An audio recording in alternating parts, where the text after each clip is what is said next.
Live from the Talking Joe studios, it's Talking Joe.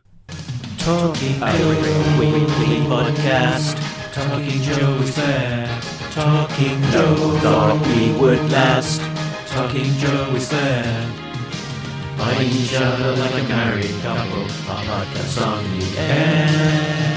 Talking Joe is there. Talking Joe is the code name for a completely untrained special podcast force. Its purpose, to produce a regular comic review show while breaking and replacing a series of presenters from across the world. Talking Joe. Talking Joe is there. Talking Joe. We are on our soapbox. Nobody seems to care. Fighting for fandom wherever there's trouble. The podcast on the air. Talking Joe is there. Talking Joe. Talking Joe.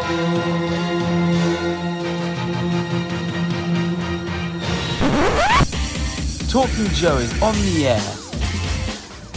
Hey, it's me, Mark, and welcome to Talking Joe, the best and longest running dedicated comics podcast. Asterisk, the one that comes out on a Thursday anyway. If you're new to the show, you can find all of the details over at the website talkingjoe.co.uk. Today, we are continuing our look at the G.I. Joe Disavowed era, the Devil's Due Run.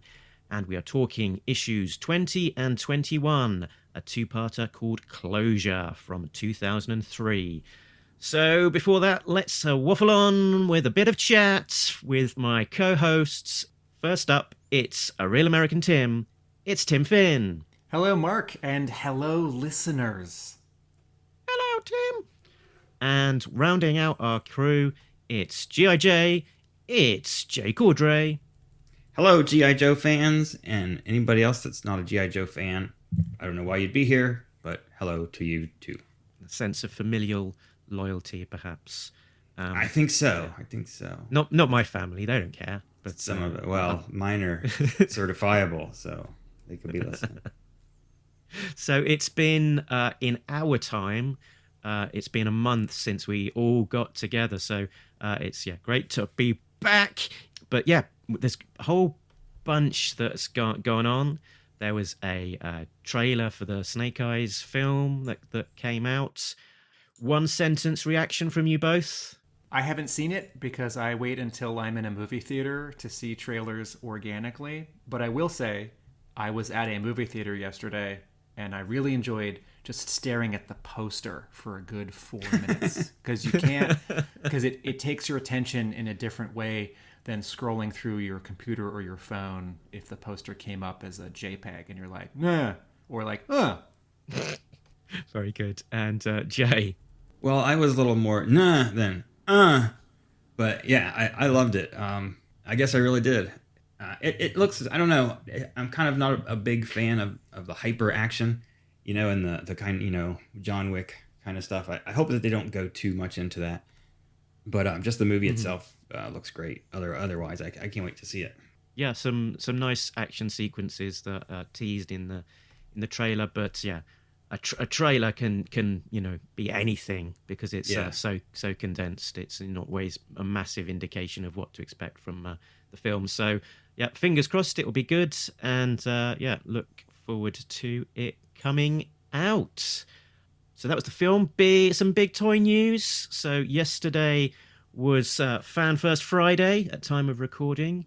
So there was a few bits of news dropping there. Some new classified figures coming out.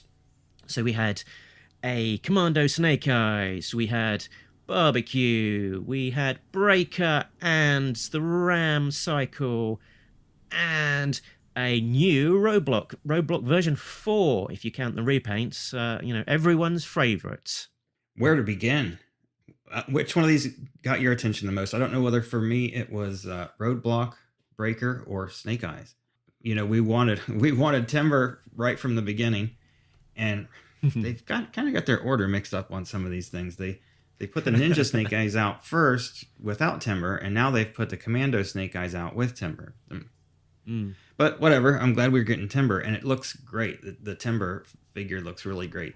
His face looks good. He's got like a couple scars on his eyes, I think, on one of them. And he's got a whole bunch of articulation going on. Looking on that video, that was hilarious. Just them crunching every point of articulation.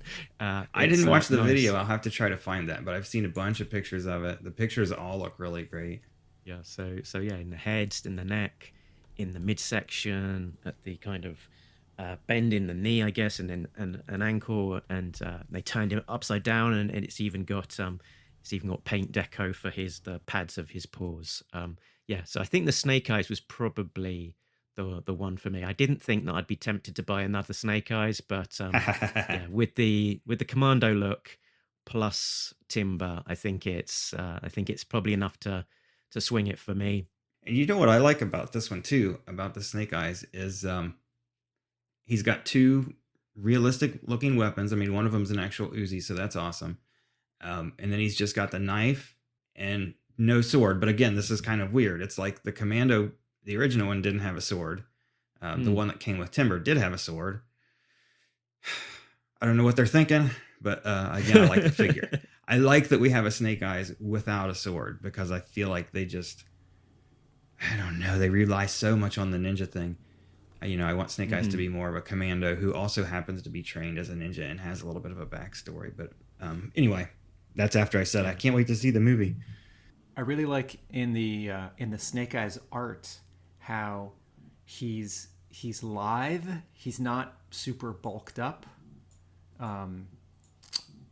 Sometimes like a Snake Eyes in the modern era is going to have a lot of sort of armor plating and like layers to a costume, and we see that. I think in the movie poster, maybe the movie trailer. Yeah. The Snake Eyes art for this box coming with Timber, you see that quilted sort of sweater look from 1982.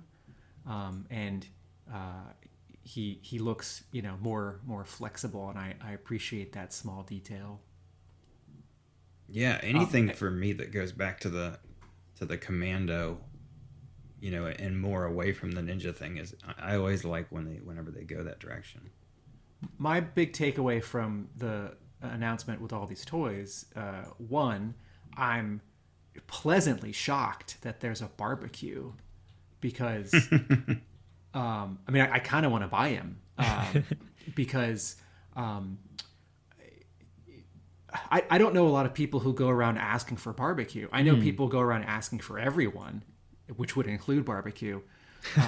And so, I guess the surprise was always going to be when they move past the main 20 characters that are going to get released in sort of any version, like tiny die-cast toys or like statues or figures.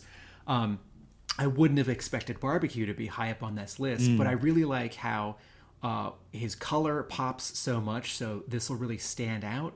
If you squint, classified, Duke, Lady J, Roadblock, they've got these, more like earth colors, and then you've got this orange guy, and staying so true to the original. So that's a really fun surprise. And then I'm pleasantly surprised that there are more vehicles coming.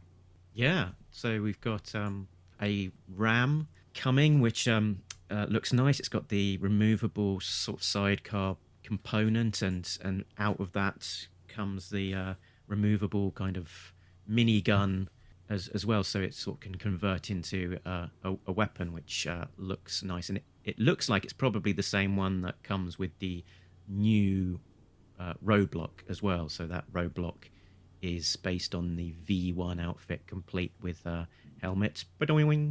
And it's sort of a lot of enthusiasm for it. I don't know that I'll necessarily seek out that figure myself, just because I feel like probably one Roadblock is enough in my collection.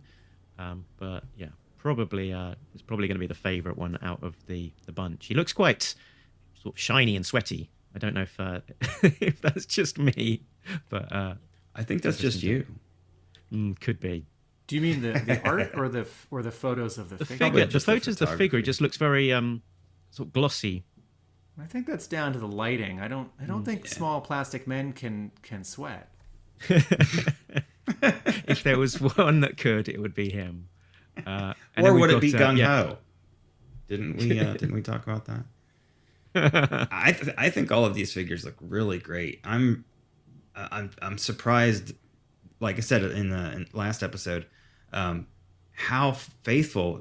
The further along we get in the line, really how faithful they are to a lot of the figures. That barbecue looks almost exactly like the original barbecue, almost exactly. And the same with this new roadblock. I mean, his helmet's a little wonky, but everything else is just perfect. I mean, the first line, they had the gold trim and their outfits were a little different stuff, and people were like, I don't know. There was a lot of that Sigma 6 kind of aftertaste, I think, and we weren't sure about it. But now, I mean, we're getting 6-inch reproductions of the 3 3/4-inch figures, basically. Exactly. Yeah. We're getting closer to that, definitely, for sure. With these ones, all 4 of the ones sort of spotlighted yesterday, plus to a degree Major Blood, are very, very close to their V1 figures, aren't they? Yeah, and we finally got a good gun for Roadblock. And the one that I didn't have any idea was coming and was a very, very nice surprise was Breaker with the Ram cycle. I've talked to so many people, Joe fans, in the last year. Whenever people say, "Oh, who was your first Joe? What was your first memory?" I'd say at least half of them say Breaker with the Ram cycle. Oh, wow. And I think that must have been, maybe it was that was the way the first commercial was, or something. It had to be something like that, because that was the one that most people, I think, got first and got together. I've heard that so many times, and I'm sure that the designers heard the same thing, and that's why we've got the 2-pack coming out now, which is awesome. I love it. I can't wait to get it. Breaker was always one of my favorites. The Ram cycle was great. Like I said, it was my first one, so this one. Yeah, I put it down to John. I put it down to John Thurman appearing on our show and talking about it being his favorite. That's probably what swung it. That's probably it. The Talking Joe factor, I think. Actually, probably my favorite thing from the stream on Friday was the full reveal of the Major Blood art, and naming who the artist was, which is a UK artist called Carl Kopinski, and went down a rabbit hole of looking at his art. He's incredible, very much like and very much like Kim Jung-gi, who is a prodigious talent who's able to sort of magic art out of his brush and onto the pen without doing any prelims, and he's very much in the same style and level of talent, and also I think they know each other quite well. So that's interesting to see. So I was ordering his sketchbook yesterday. I didn't order any GI Joes on the back of the stream, but I did order Carl Kopinski's sketchbook off of his website. So there we go. I jumped on and ordered ordered Roadblock from Amazon, like as soon as I found out that you could put the pre-order in for that, because definitely I want that. I think you said it was version 4. Somebody said it was version 4. It's not. This is version 1. The other 3 don't count. They just don't count. This is it. This is the one we've been waiting for. And leaking out as well with some photos of some of the new retro figures. There's Stalker and Cobra Infantry and Cobra Trooper, who have been snapped in the wild apparently. So good to see more retro line 3 3/4 inch coming out, and also 3 3/4 inch, but completely out of left field, is the Super 7 stuff that was also announced not on Fan First Friday, but via the various social media leakages. That'll be interesting to see. So it's a kind of another take on the G.I. Joe brand, but at the scale that we're used to, but with just the 5 points of articulation. So might appeal to those who like the Action Force brand from the UK back in the early 80s with that. I think importantly, it might also appeal to people who are buying general retro action figures, like Beetlejuice or Back to the Future, or like Pulp Fiction. Someone who would never go to a store and buy a new G.I. Joe figure from Hasbro, even if it's a good figure, but with the smooth 1978 Kenner look of these reaction figures, this GI Joe is gonna pop differently, scratch a different itch, and I suspect will allude more to the animation than like the core toys or like the comic book potential for variation. I'm always bummed by the price of the reaction figures, but I understand that they're produced in smaller quantities, and that once something's for the adult collector, you can probably, quote, get away with just tacking a couple bucks onto the price. Shall we talk about comics? Let's do it. Let's talk comics. We're gonna talk about comics from Devil's Due. It's something you wondered if Talking Joe would ever do. I guess we'll explain it all to you. Gonna take some time to read the books we've never read.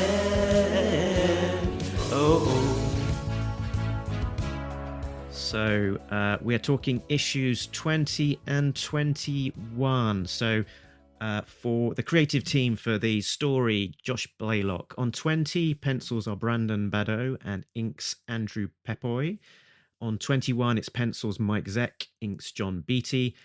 Colors, Hi-Fi Color Design. Letters, Dreamer Design. Copy edits, Scott Whirl. Graphic Design, Mike Norton. And Military Consultation, Tillman Goines.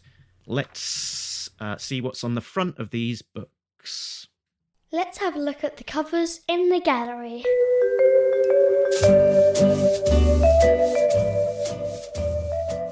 So Mike Zeck, pencils and inks, a connecting cover for 20, with Cobra Commander and Storm Shadow facing left on 20, and then Snake Eyes and Billy facing right on 21, and the background is a yellow-orange burst, and there's a whole bunch of debris getting pushed away to the left and right.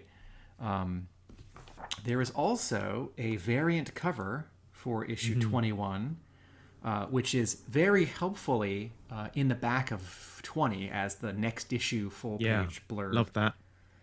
That's J. Scott Campbell, and the colorist isn't specified, but I'm guessing it's Hi-Fi.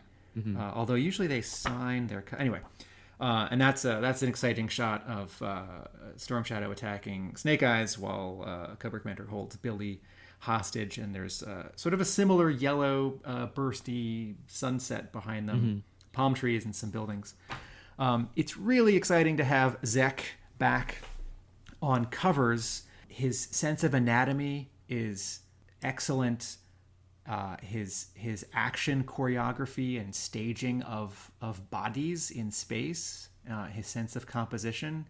These covers don't have quite the same sort of zip and dynamism of some of his most iconic covers from the 1980s. I think a lot of those or all of those were laid out by Larry Hama, so there was a different influence, and also by 2003 the sort of general rules for comic book covers had changed in the mainstream American comics. Marvel for several years was pushing a rule that covers needed to just be a big shot of one character, even if it was a team book. You'd see this carry over in Avengers and X-Men.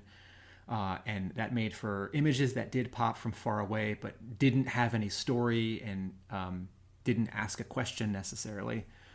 So you have this somewhat flat, right? There's no depth to this cover of two characters and then two other characters.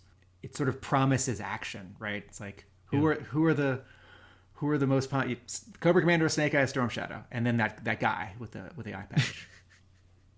I do like my thought for the J. Scott Campbell cover is I like how much he packs into one image, but as with some of his other covers sort of from that era, I feel like there's a little bit too much of a compression of space that J. Scott Campbell, I feel like he's fitting here 5 characters just a little bit too close together for sort of how this scene would actually have to unfold. But to the extent that covers are exaggerations and compressions, and it's not a literal scene, and it's not like people standing in a room, but ink on paper or pencil on paper, that's also fine.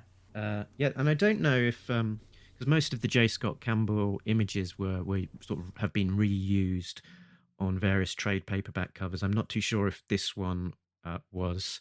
I mean, certainly outside of the context of issue 21, it doesn't make as much context as a general image because it is very story specific with, you know, Kamakura and Billy particularly in that image. If it had just been Storm Shadow and Snake Eyes and maybe Cobra Commander, you know, it is much more generic to G.I. Joe rather than story specific to this issue. So yeah, it was nice to see, and I was very gratified that they used the image in the back of the book, which means that you could have the image and the picture without having to track down the individual variant cover. There was actually another variant to issue 21, which was called the Renegar edition. I don't quite know what Renegar means, but there we go. That's what it was called, by Michael Turner. And I think that was recycled at some point by IDW as well. And that features Snake Eyes sort of swinging at Storm Shadow, with Storm Shadow jumping in the air with his swords behind him, and sort of Cobra Commander as a large head sort of floating in the background. And yeah, I know that Michael Turner has got a very big fan following, so it would have been an issue that was sought out, and I believe has got quite a significant secondary market value. The main edition was limited to 2,500, and there was a foil edition that was limited to 500. There is one thing that I don't like about these two covers, and that's in the color. There's a lot of yellow and green in Cobra Commander on this cover to 20. That's not blue. That's a blue aqua, and it doesn't look bad. It's not a mistake, but just as a style choice, it's not the blue that I would ever pick for Cobra Commander. The other thing that's happening in the color, and I actually don't understand it, is this looks like it was colored with markers, and the markers are bleeding on a textured paper. Definitely, this was colored by a computer, and so I don't understand where that's coming from. Certainly, lots of comics of that era were colored with marker, and then the studio that was doing the digital files were using those marker or brush color guides to recreate that look in Photoshop. If you look at Storm Shadow's knee, where the red cobra is on his kneecap, there's some dark gray that's like fuzzing into the red, and then if you look under the red, where the two dark gray or black straps on his calf, there's some fuzzing, right? It's happening along the yellow detail of Cobra Commander's chest next to the buttons, right? It happens on Billy's forearm, where his like wrist dagger holder is, and it reads as either a mistake or a strange stylistic decision. And I know a lot of people don't like lean in and squint at their comics like I do, but I see this immediately when I look at this cover, and it comes across as messy. I don't know. I think my guess is that they're trying to sort of create a kind of analog look to digital colors, and so having some small imperfections as part of that to kind of fool the eye, perhaps. I wouldn't expect that from Hi-Fi. Yeah, the reason why it sticks out is that I have never seen this on any other comic book, whatever the color studio. So I hear your point, Mark. And certainly a studio might have, 3 people, 10 people, and, everyone takes 2 pages and one person takes the cover, and, someone may show up for a little while and then get a job at a different studio, and this effect may never appear again. But it is not consistent with other comics of the day. Yeah, I get that. Jay, you want to talk about the back covers? Yeah, I like all of them. The first one was Kamakura. That one, I don't know. His face seems a little strange, but for the most part, I like it. I mean, I think Beck does a really good job, like we've said, with weaponry, stuff like that, mechanical things, gun handles, knife handles. That stuff all looks good. His clothes are a little tight, for what it would be, but colors, everything looks really good. I like that it's not just one color like some of them that we talked about recently. The Iron Grenadier one, the Billy one is all pretty much one color. I'm really torn on the Billy one. I mean, I Billy gets a lot of hate from the fan community, but I've always liked him as a character. I never had any problem with him.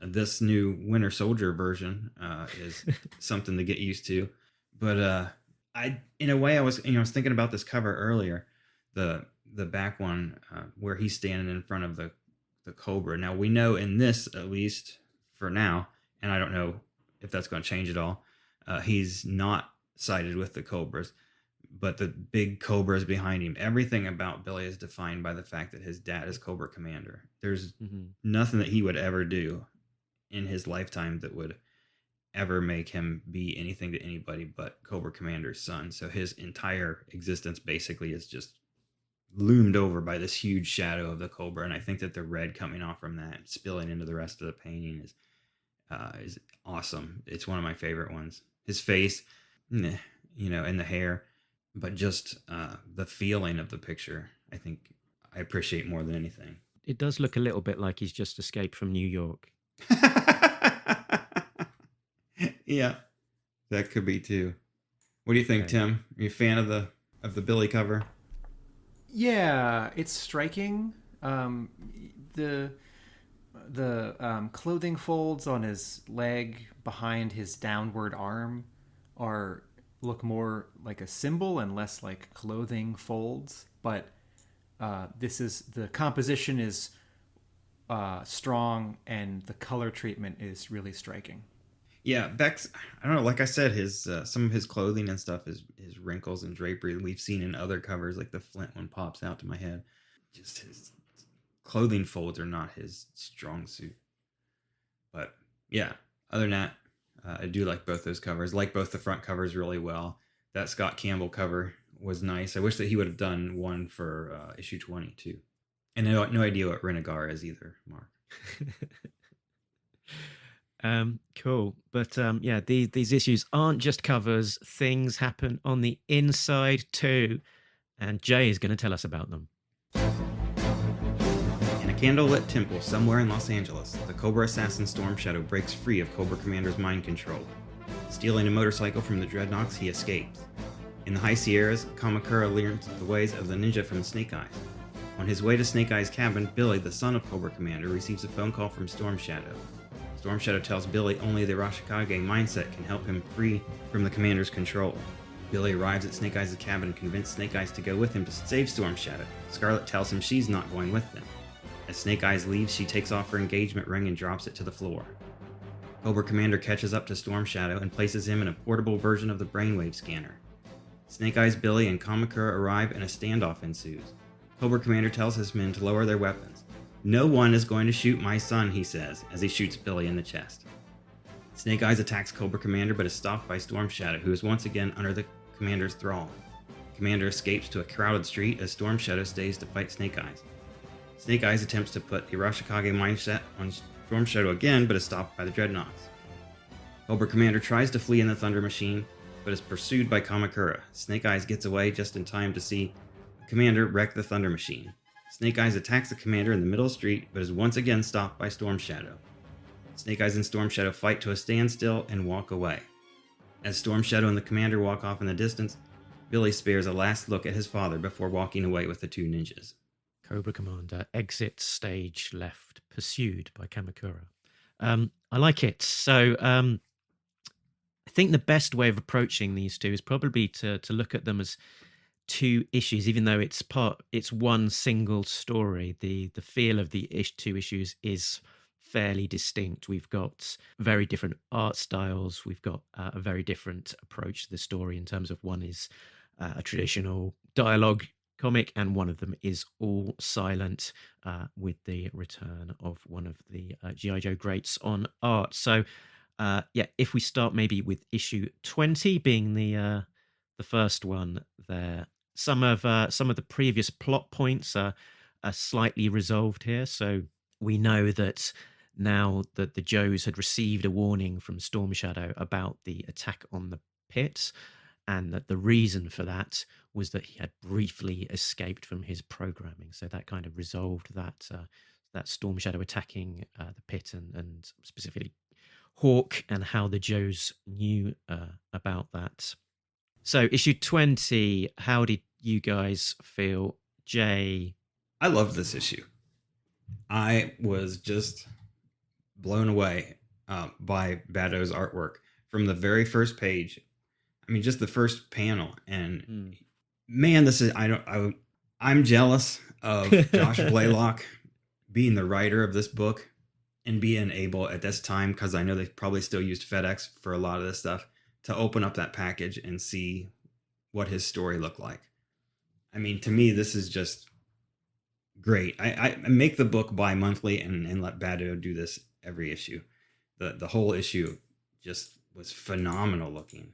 Loved it. I agree. I think it's the best art that we've seen from Bado, and it's a good looking issue. We've got inker Andrew Pepoy as the inker on this issue, and I wondered to what degree that makes the difference from moving it to good to great. I think he's employing slightly sort of bolder, darker, more muscular inking to the work, which really makes the images pop. Would you agree with that, Tim? Yeah, I did wonder, sort of splitting that in half. One, what is the effect of having a different inker who, I think compared to the other inkers on the book, had more experience? And two, I don't think this is the first issue, but this is one of the few issues where there is just one inker on the book. And I wonder to what extent subtly that adds some consistency.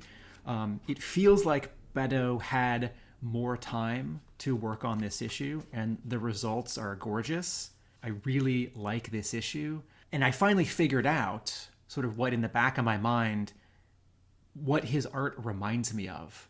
And that's Steve Skroce, who had drawn... Yeah, I was going to say that. Who had drawn at Marvel. He had drawn Cable and X-Man during the Age of Apocalypse. And by this point, he had storyboarded The Matrix, the movie, right, which helped the Wachowskis sell it to Warner Brothers. And he had written and drawn some Wolverine, and by then he'd even drawn 2 whole issues of Alan Moore's Youngblood before that series ended, as every Youngblood series ends early. So Skroce, and it's early and late at the same time. Bado's faces and eyes, and there's something about how he's penciling to be inked, sort of the shadows around muscular big people, and his earliest issue, when I think I referred to Bart Sears, the sort of hefty muscular quality of his faces and characters, I think that's what I was actually reacting to, what I think is this Steve Skroce influence. So the issue motors. So not only, as Mark said, does this capitalize on some plot threads that were set up in earlier issues, not only does it focus on characters that a lot of us care about more. As much as I love Every Joe, if Bazooka is going to be overweight, that just makes me sad, and I actually don't want to read that scene.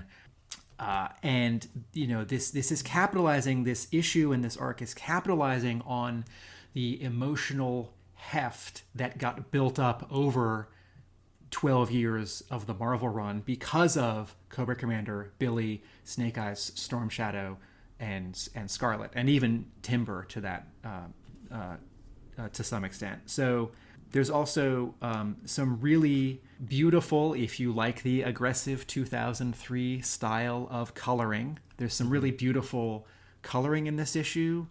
The opening scene by candlelight with Storm Shadow, the scene in the High Sierras right after it, where the moon is like 30 times brighter than the real moon, and it's like 200 feet over them. Like, that's not how I would color that scene, but it's really pretty. And there's even still some Dreadnoks, and there's even a reference to Dr. Mindbender and the Neo-Vipers. So Blaylock is, mostly capitalizing on stuff he set up and that was set up in the Marvel run, and trying to do something about, the Marvel run ending with Storm Shadow zapped by the brainwave scanner, right? One of the great, unresolved plot threads of the Marvel run, which then did get picked up, in the IDW run when that series continued. But Blaylock has a lot to work with for this issue, and works with a lot, and it moves fast, right? A lot happens in every page. There's good action. There are a couple surprises, like the helicopter, and I love that bit with the three gang members, or bad guys who are about to beat up Storm Shadow or mug him or take his motorcycle, and then one of them sees that it's a Dreadnok motorcycle and they leave him alone. That's great. Yeah. And on your point on color as well, what you can see is that color is being used to really be informed by and help set the scene. And then when you're transitioning from scene to scene, particularly that contrast of Storm Shadow sitting in that temple illuminated by candlelight, then moving to the High Sierras at, is that dusk, just really, really looking different and really helping inform that sense of place. We're getting probably the best colors that we've seen on the series so far in this issue. I do want to point out there are some small weaknesses to this issue. As wonderful as Badeau's art is, and some of these pages are, the best pages of this series, and just some really gorgeous G.I. Joe pages ever. There are pages where either he doesn't have as much time, or he's not putting as much into it, right? Like the page where Billy shows up at Snake Eyes and Scarlett's home, and then some Cobras talk on the bottom of the page, right? That's not an exciting page compared to some of the other things that's happening. But there's also no excitement to how Badeau draws any of that. And then similarly, the color is working the same way. Mark, you make a great point about color palette and treatment changing per scene, right? Like nighttime, daytime, and place. But there's these 3 pages, or these 4 pages where Snake Eyes and Scarlett and Kamakura are inside, and then Billy shows up and Snake Eyes puts on his uniform, and then Scarlett is upset. The coloring in those 4 pages, one, does not look as good as the 4th to last page with Cobra Commander and the Crimson Guards coming down the stairs, and then the final page, right? Clearly those 2 pages at the end of the book were done by the same person who's going all out. But not as exciting as the rest of the book, and also just not exciting for this scene. And I know this scene doesn't need exciting color, but what I mean is enthusiastically approached color, right? It's not, there's no need for dramatic lighting in the scene, but the colors in these 4 pages, Yeah, for me, possibly those 4 pages, feel a little like the biggest misstep of these two issues. That Scarlett being, doing a bit of henpecking, really saying, you can't go out and save your sword brother, whatever you would want to call it. She's aware of the strength of their relationship, and I'm not happy about this. Our life has revolved around this for too long, etc. She's not wanting them to be drawn back into the whole Storm Shadow shenanigans. Does that feel like Scarlett's reaction, or would she be, being more likely to be angry that Snake Eyes wants to go and do it on his own, and she wants to tog up and get involved herself? she would absolutely join him. So this is out of character. And also, I have mentioned this before. Once again, there's a woman crying in the Devil's Due G.I. Joe. I think the fourth page of this scene where she pulls the ring off her finger and throws it, that's a good page of comics. I like that Blaylock slows down once again to have a near wordless page and to really pour it on with the emotion of this one gesture. But it's not a G.I. Joe page for this character. And your previous nitpick about the size of the ring back in issue 14 has rung through the ages into Bado's ear, and he has really wanted to emphasize, this is a ring. Here it is, close up. Don't miss the ring. A couple of days ago, I was thinking about this podcast and how we were going to talk about this issue, and I think when Mark asked me what my thoughts are right off the bat, and I totally forgot about this, I was going to say, can we just all agree to not talk about Scarlett in this issue? I mean, you're both so absolutely right. There's no scenario where Scarlett would not be gearing up and putting bolts in her crossbow quiver while Billy's telling the story. She's going. She's going. I mean, those are wolves. They can take care of themselves. She's not going to stay home, and she's not going to bitch at Snake Eyes at all. She'd be like, "Let's go. We got things to do." And this is like the scene in the other issue where she runs up to Snake Eyes in the middle of the battle, and they kiss. And Tim said, "No, that's not what they do. It's not what they do. It's not what Snake Eyes and Scarlett do. They don't have petty fights like this. They go kick ass." I have a little solution. Imagine these two pages where he's suiting up and she's not. And she says, "I'm not happy about this." And then she tosses her ring. Imagine if it was the same dialogue, but she's also suiting up. And maybe instead of tossing the ring, she's like fingering the ring, right? Yeah. I think that would still be a little out of character. But then you can have the tension of her being upset and the tension of like duty versus love and family, which can be a theme in this new G.I. Joe that takes place 7 years after the Marvel run, but not what she would do as depicted. So she I think we can all is agree on that. the mother of wolves. Have some Game of Thrones allusions there, perhaps. I mean, it's also I think all three of like it's not just that she's a Joe, she's one of the original 13. Mm-hmm. It's not like this is like Barricade or Robo Joe, where like, it's like no one's favorite Joe. And also in our minds, as loyal as they are, they joined the team later, right? Like, no, she's invested in Cobra Scarlett. Commander and Storm Shadow. And There's not any fan fiction about Snake Eyes and Robo Joe being a couple, is there? I think there's some fan fiction about Snake Eyes and Barricade, though, going on a DEF mission together. Okay. I was going to say the wolf there is Dojo with its wolf puppies. So moved on from Timber in this continuity. But isn't Dojo a Ninja Force, Joe? Yes, yeah. So is that an oversight, or is it named after like one of their human teammates, or did that human teammate die off panel and this is a memorial? I'm going to name my wolf after my Ninja Force friend. Well, there's a whole different story where he got transformed into a wolf. Wow. Maybe in the cartoon. Wow. Yeah. Or we saw it happen with a killer whale. So. Oh, right. I always forget about that episode. Anyway, about this comic. That one was crazy. I'm gonna say something that I can imagine Jay thinking and saying in a good way.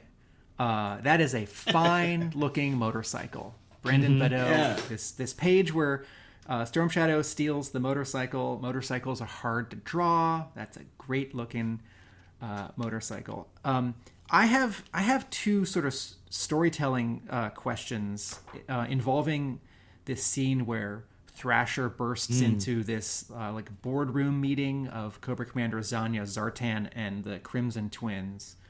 Can you hold that thought? And I've got a storytelling question about it. I don't know if it's going to cross over into your thought, but about the previous scene that we've got Thrasher with alongside two other random Dreadnoks, Turtle and Squealer, who are both taken out by Storm Shadow, and they are in mufti in that scene. I think Thrasher has helpfully got a name tag, which is the devil's due way of making sure you realise who a character is when they're in a slightly unconventional costume.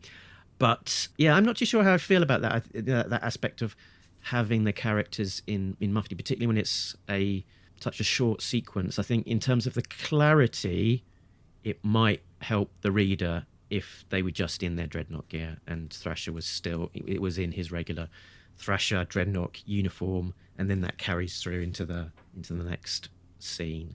I get what they're trying to do is that they're trying to say that these are characters with lives of their own, and then they don't live and die in their toy costume, because as a regular person you would wear other clothes.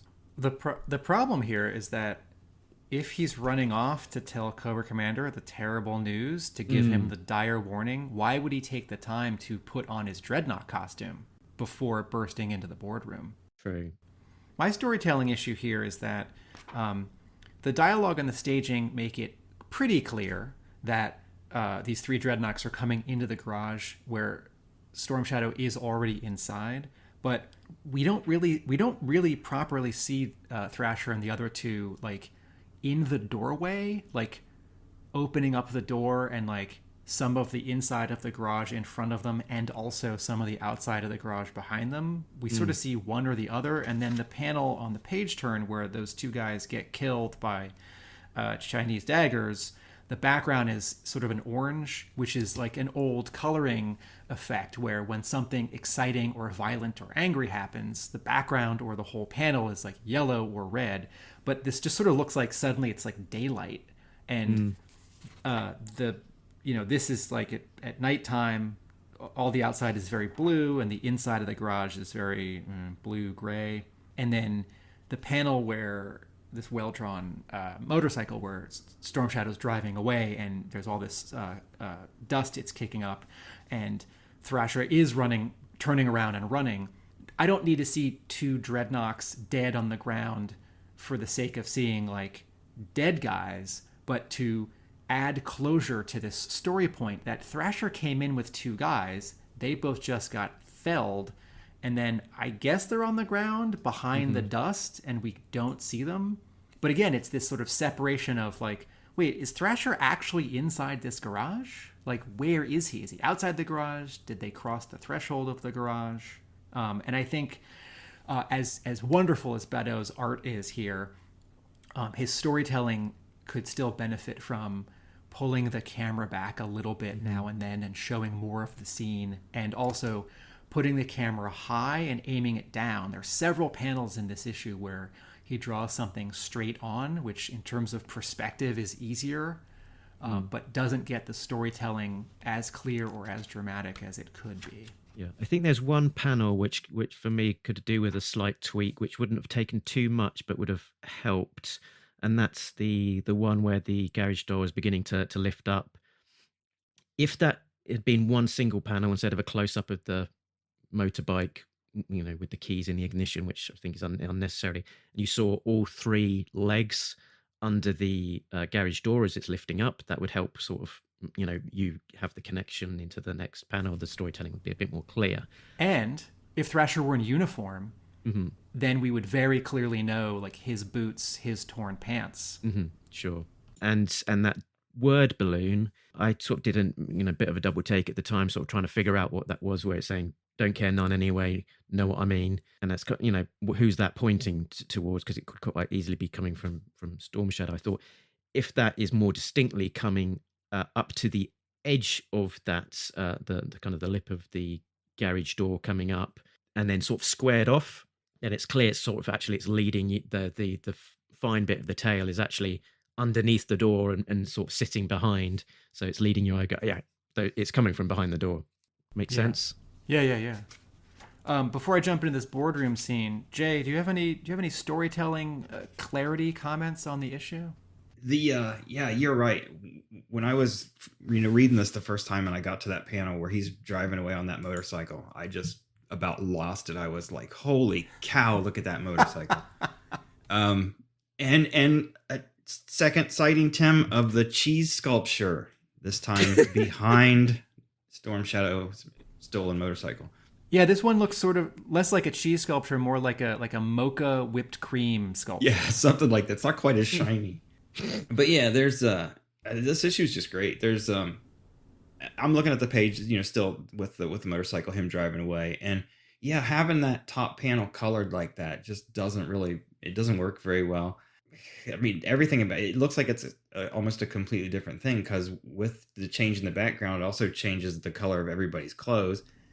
And that doesn't look like Thrasher. I mean, Thrasher, I don't know how you would describe him. I thought didn't he have a skunk stripe in his hair, which this is 7 years later. He might not have that now, but that guy looks like, I don't know, he's on a bowling team or something. If the whole panel was just uniformly yellow or orange or red with no gradients, yeah, we would have more of a reaction of like, oh, this is a comic book thing, not a light daytime light thing.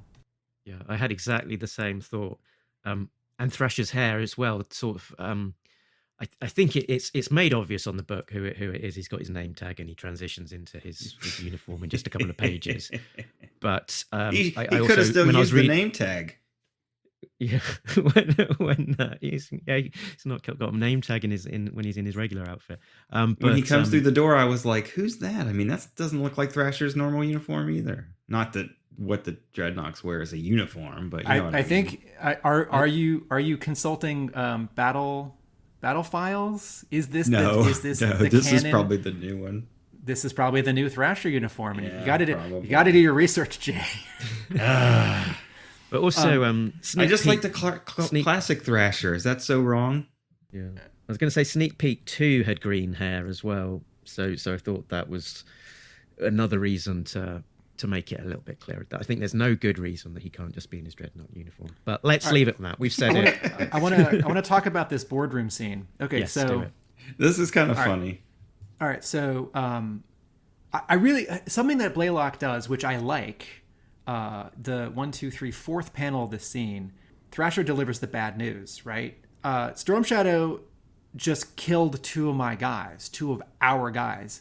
And there's this panel where Cobra Commander just says one word. He says, "What?"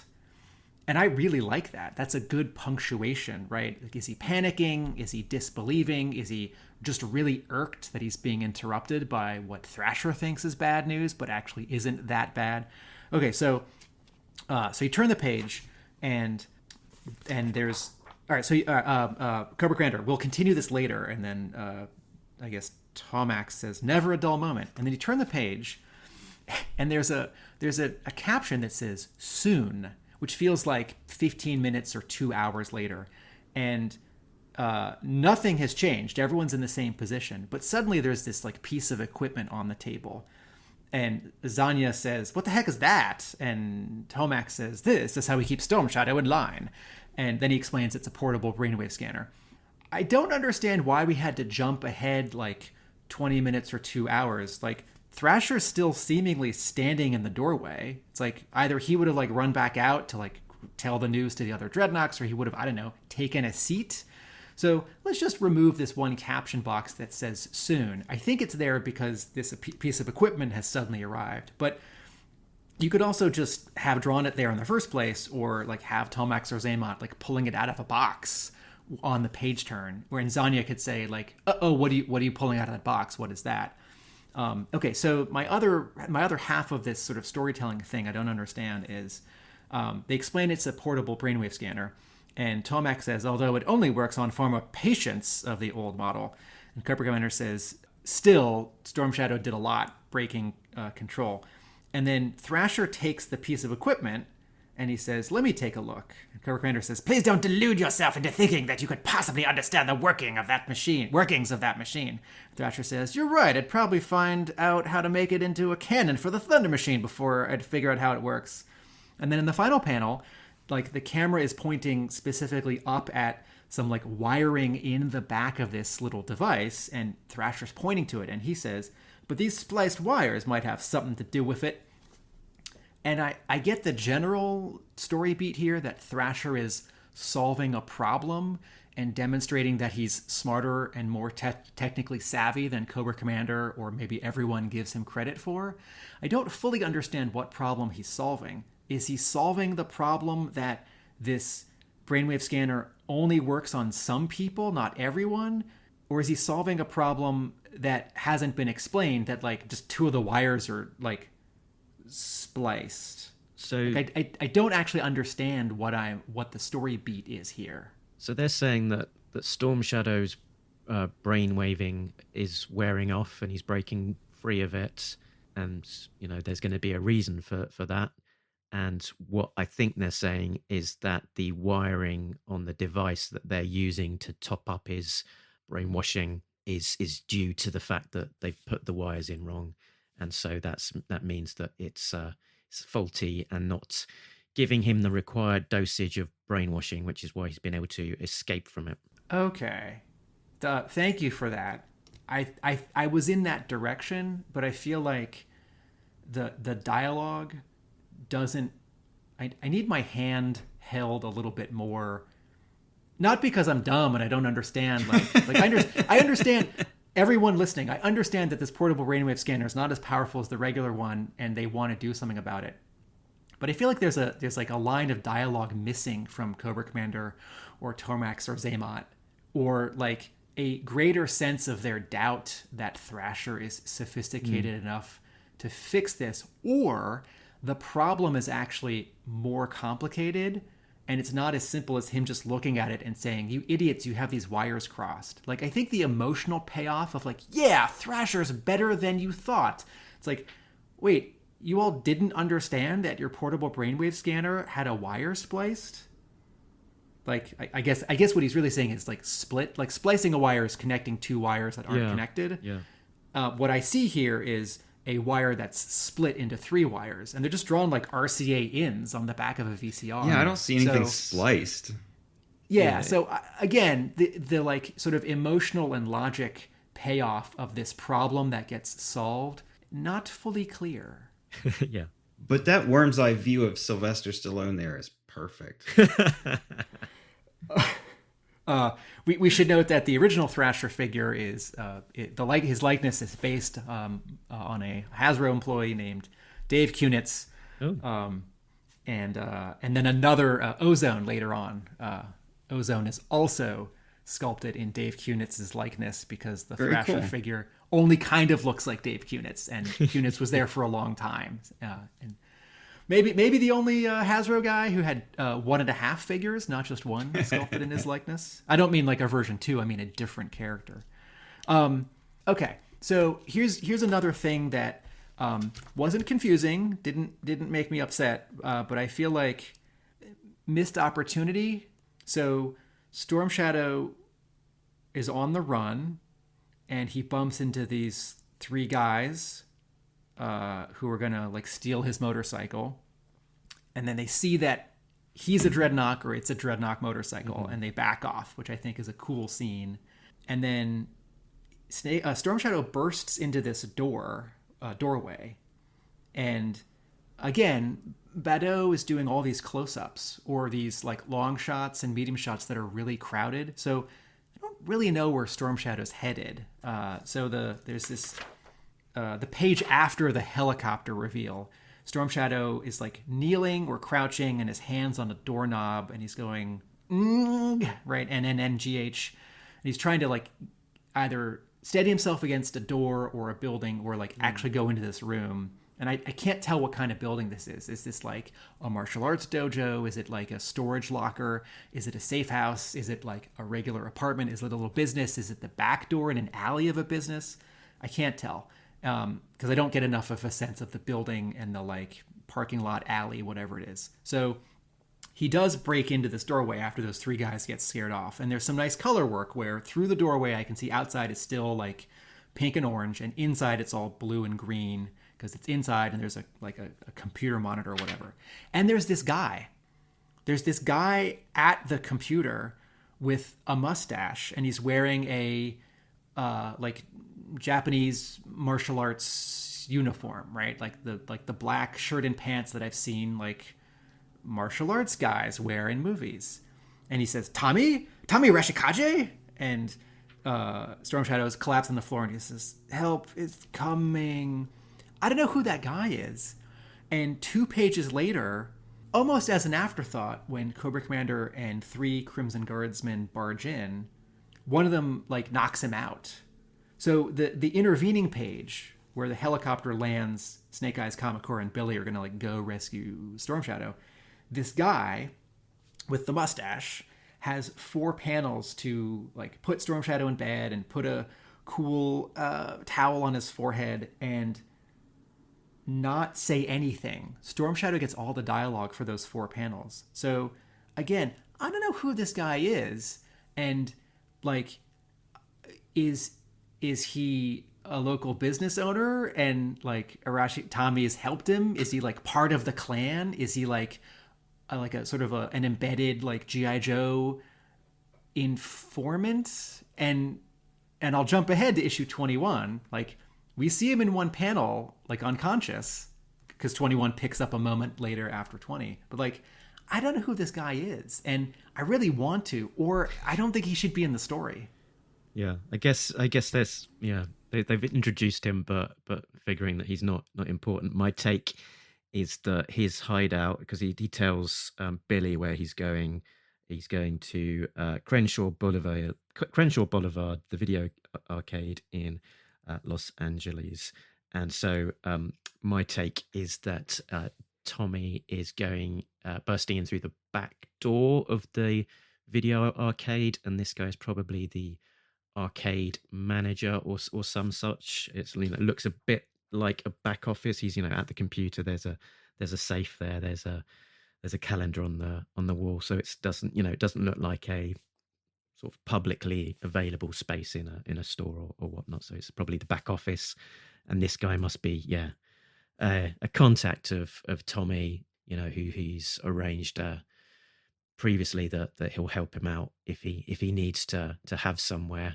But who he is actually isn't that important. It's more about having the space and not having it filled with exposition, because in the grand scheme of things, this character is not significant to the plot. So I think in the rules of writing, since this character doesn't get named, his importance you have to assume based on a little bit of context and like other movies and comics that you've seen and read, Mark. I mean, I appreciate your breakdown. That helps, and I think that's all correct. But I think in the rules of writing, this guy shouldn't be in the story, and Storm Shadow should like burst into this back room and like drink some tea or like put on a meditation tape and like sort of heal himself for 4 panels before. Yeah, they could tell exactly the same story without having this guy. Because how many times in G.I. Joe comics from other writers, for a page or a whole issue, have we met some like contact, negotiator, like CIA agent, like local guide, kid, business person, freedom fighter, right? Who's like not going to show up again, never going to get a toy, doesn't have a cool name or costume, but we like immediately think that they're awesome because they're capable. They get named, and what they do gets explained, and then they do it. Mind you did say that his towel was cool.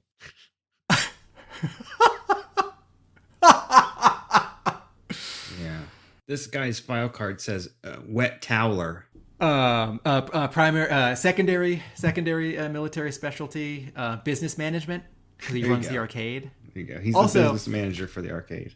Also, I gotta say, I guess we do see the arcade in the next issue, but it's don't tease me, Josh Blaylock. If Joes or Cobras are gonna go to an arcade, don't show me the back, show me the front. We do see the front later on, and we probably never see any like real arcade games like Pac-Man, Afterburner, or anything. Correct. Like They're that.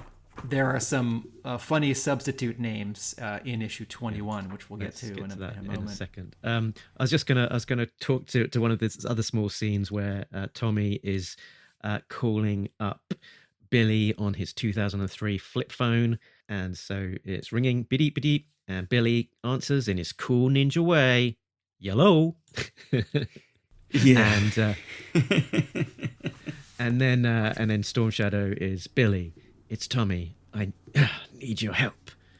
Storm Shadow, what's going on? So Tommy introduced himself as Tommy, and Billy is clearly, sees their relationship on a slightly different, more formal footing.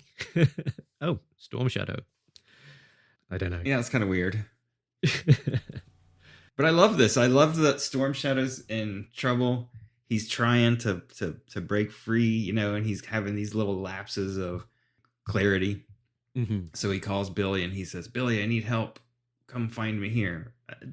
The part that kind of, ruins it for me a little bit is, like I said earlier, I could like tone the ninja stuff down a little bit. So the whole, I need someone to put me into the Arashikage mindset. I don't know. Ninja both, it's all the time. G.I. Joe and Ninja both. Not my favorite part of the story. But other than that, everything else is really cool, and I do like that. It appeared that Billy was already on his way to Snake Eyes' house. Yeah, Probably he was going to help train Kamakura. He was pretty much at his doorstep already when he picked up the phone, by the looks of things. But I kind of thought when I was doing the summary, sorry Tim, that he gets the call from Storm Shadow, and maybe Billy can't do that, so he has to go to Snake Eyes because only Snake Eyes can do that. I don't know. Again, it's the whole mindset. Yeah, that's thing. a good point.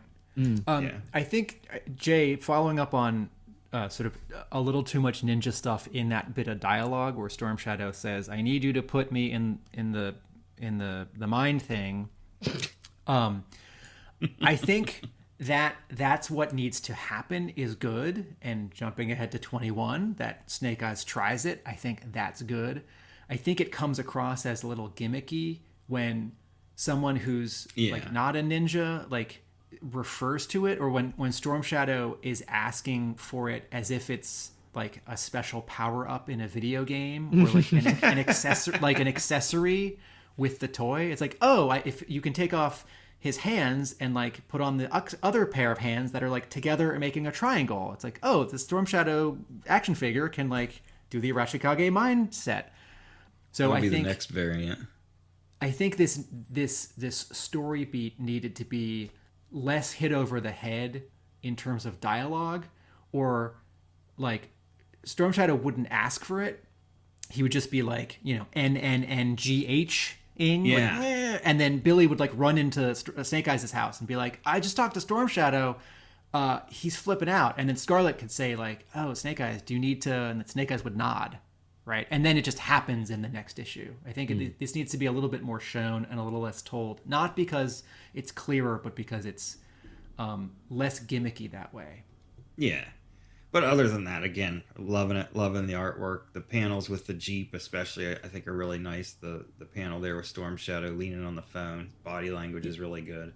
You know what? I'm gonna change my mind. I think it actually does need to get said out loud, because people are reading this book who haven't read the Marvel book, or who hadn't read like the 2 issues in the Marvel run where the mindset does happen. And when it happens in the next issue, 21, it's wordless. So for introducing this concept to readers, I think it does need to get said aloud. But maybe it'd be stronger if like Scarlett said it rather than if Storm Shadow asks for it, or if Billy suggests it rather than Storm Shadow asks for it. In terms of the 7-year gap, I do like the first 2 pages of Storm Shadow meditating and breaking free. It's really powerful. He tears up. There are all these candles. There's this giant Buddha, right? The scene has a lot of heft, but I don't know that it entirely... I don't know about this payoff where 7 years have passed. For some characters, it seems like kind of no time has passed at all. For other characters, it seems like a lot of time has passed. And then for other characters, time has passed, but we're sort of not going to worry about it. And I feel like this isn't fair. I feel like there needs to be an issue, a flashback, a miniseries where it's like, what was Storm Shadow doing for 7 years under the thrall of Cobra? And since those may not be fair to ask for, I think I need somewhere in the last 21 issues either more attempts of Storm Shadow trying to break free on his own, or like him on a mission for Cobra Commander, or some dialogue where he admits to, I don't know. Again, I like these first 2 pages, but I feel like Storm Shadow breaking free, as dramatic as it is in this showdown at the end of the issue, I feel like that sort of needed to be more addressed or like tied off in the intervening 7 years.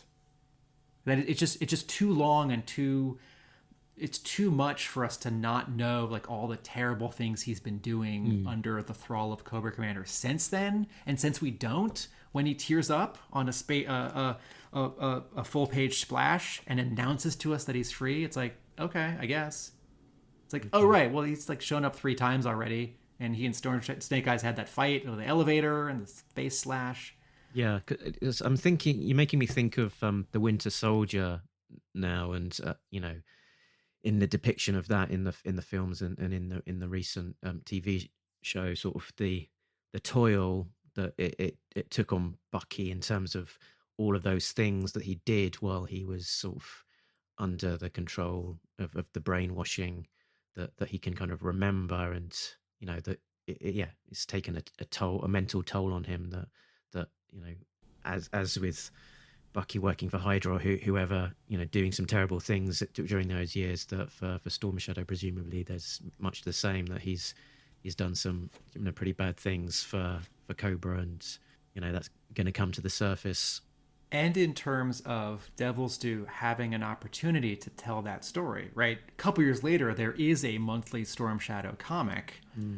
But by this point, issue 20 and 21, G.I. Joe Frontline has started publishing. The first 4 issues have now come out, and this is not the story that arc told. But that arc, written by Larry Hama, meant to bridge what happens after the Marvel run and before the Devil's Due run. And of course, you can't do 7 years in 4 issues, right? You couldn't even do 7 months in 4 issues.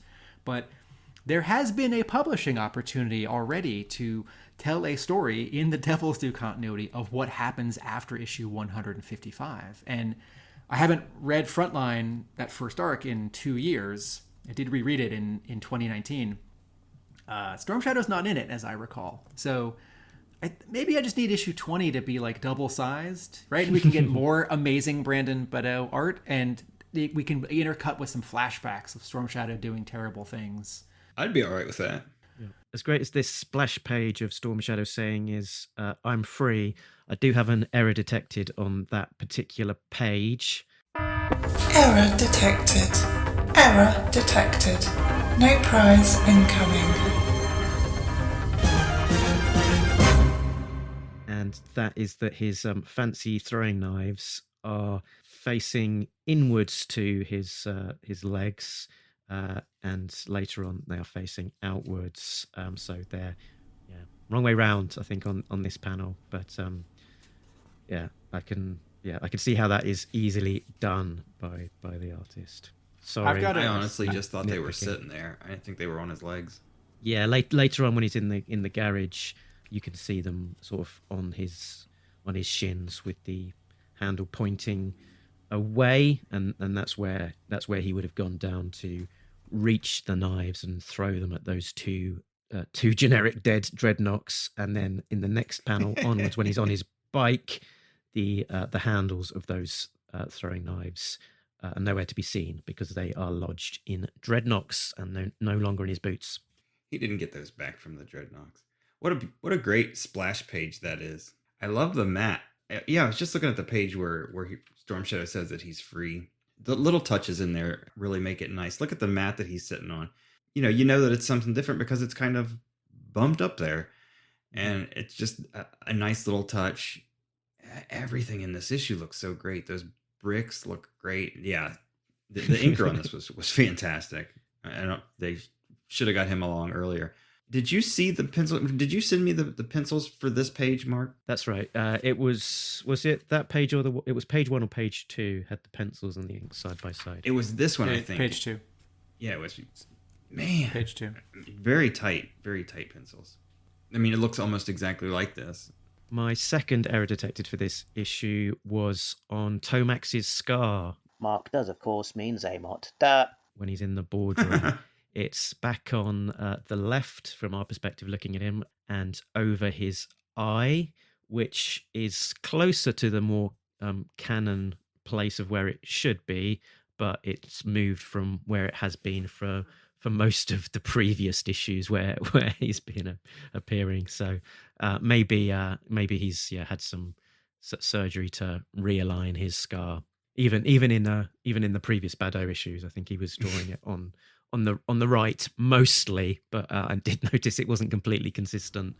Maybe that's what Storm Shadow's been doing for 7 years, very lightly scarring Zaymot's face. Right, Cobra Commander's like, I need the Crimson Twins to keep doing what I say.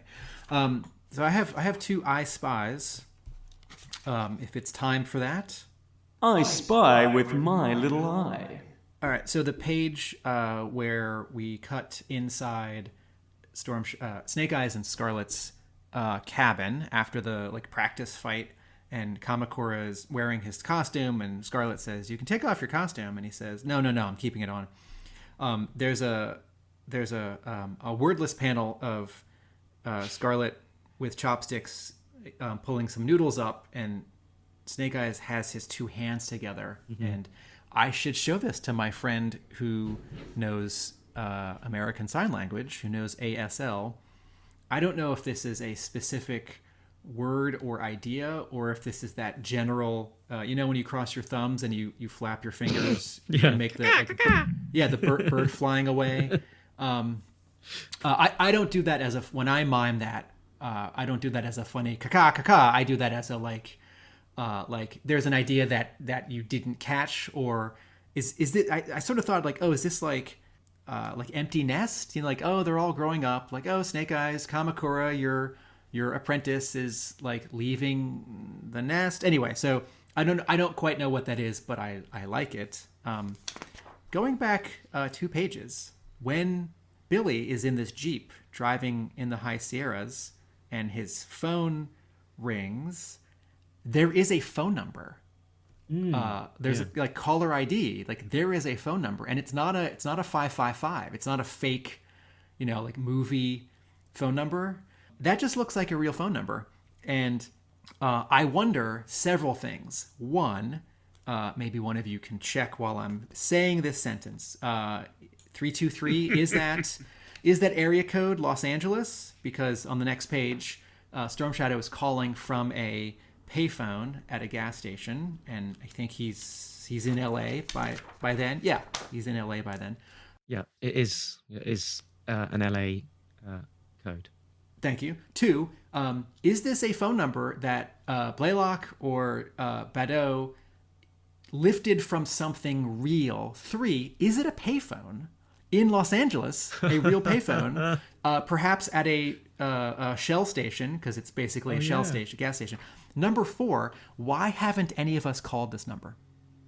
And I'll tell you my answer for why I haven't. It's because, I guess I could also text it. It's because every so often I leave my phone on overnight because I'm expecting an important call, and then a not important call wakes me up, and it's very disruptive. And so, just my luck trying to be a good phone etiquette guy, if I called this number right now or yesterday, it'd be someone in an emergency situation who needs the line clear, and or a time zone thing, right? It's someone's cell phone, but it's actually 4 a.m. where they are, because it's not a landline in California.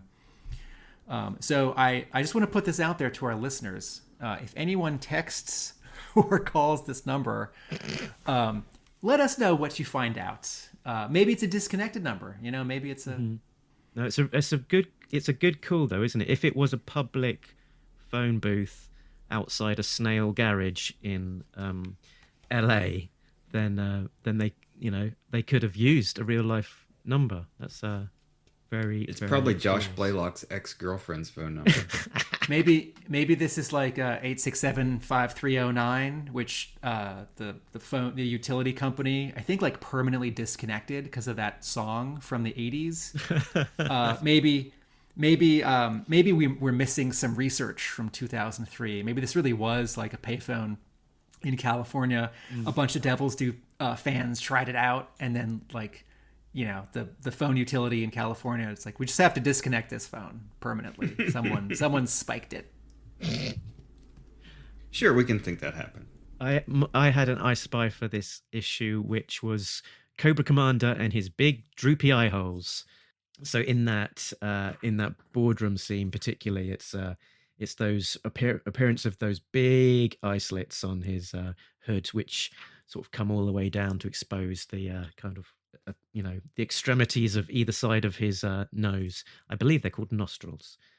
So I don't know that. I think maybe some people don't like that look. I find it interesting, but the very last page, the very last page of the issue, where we've got we're looking up at Cobra Commander with his smoking gun.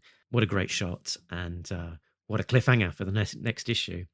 I was going to say, actually, it's not really an I Spy, but I wanted to tip my hat to such a badass final page of G.I. Joe, where Billy's just gotten shot. You got to turn the page to find out who did it.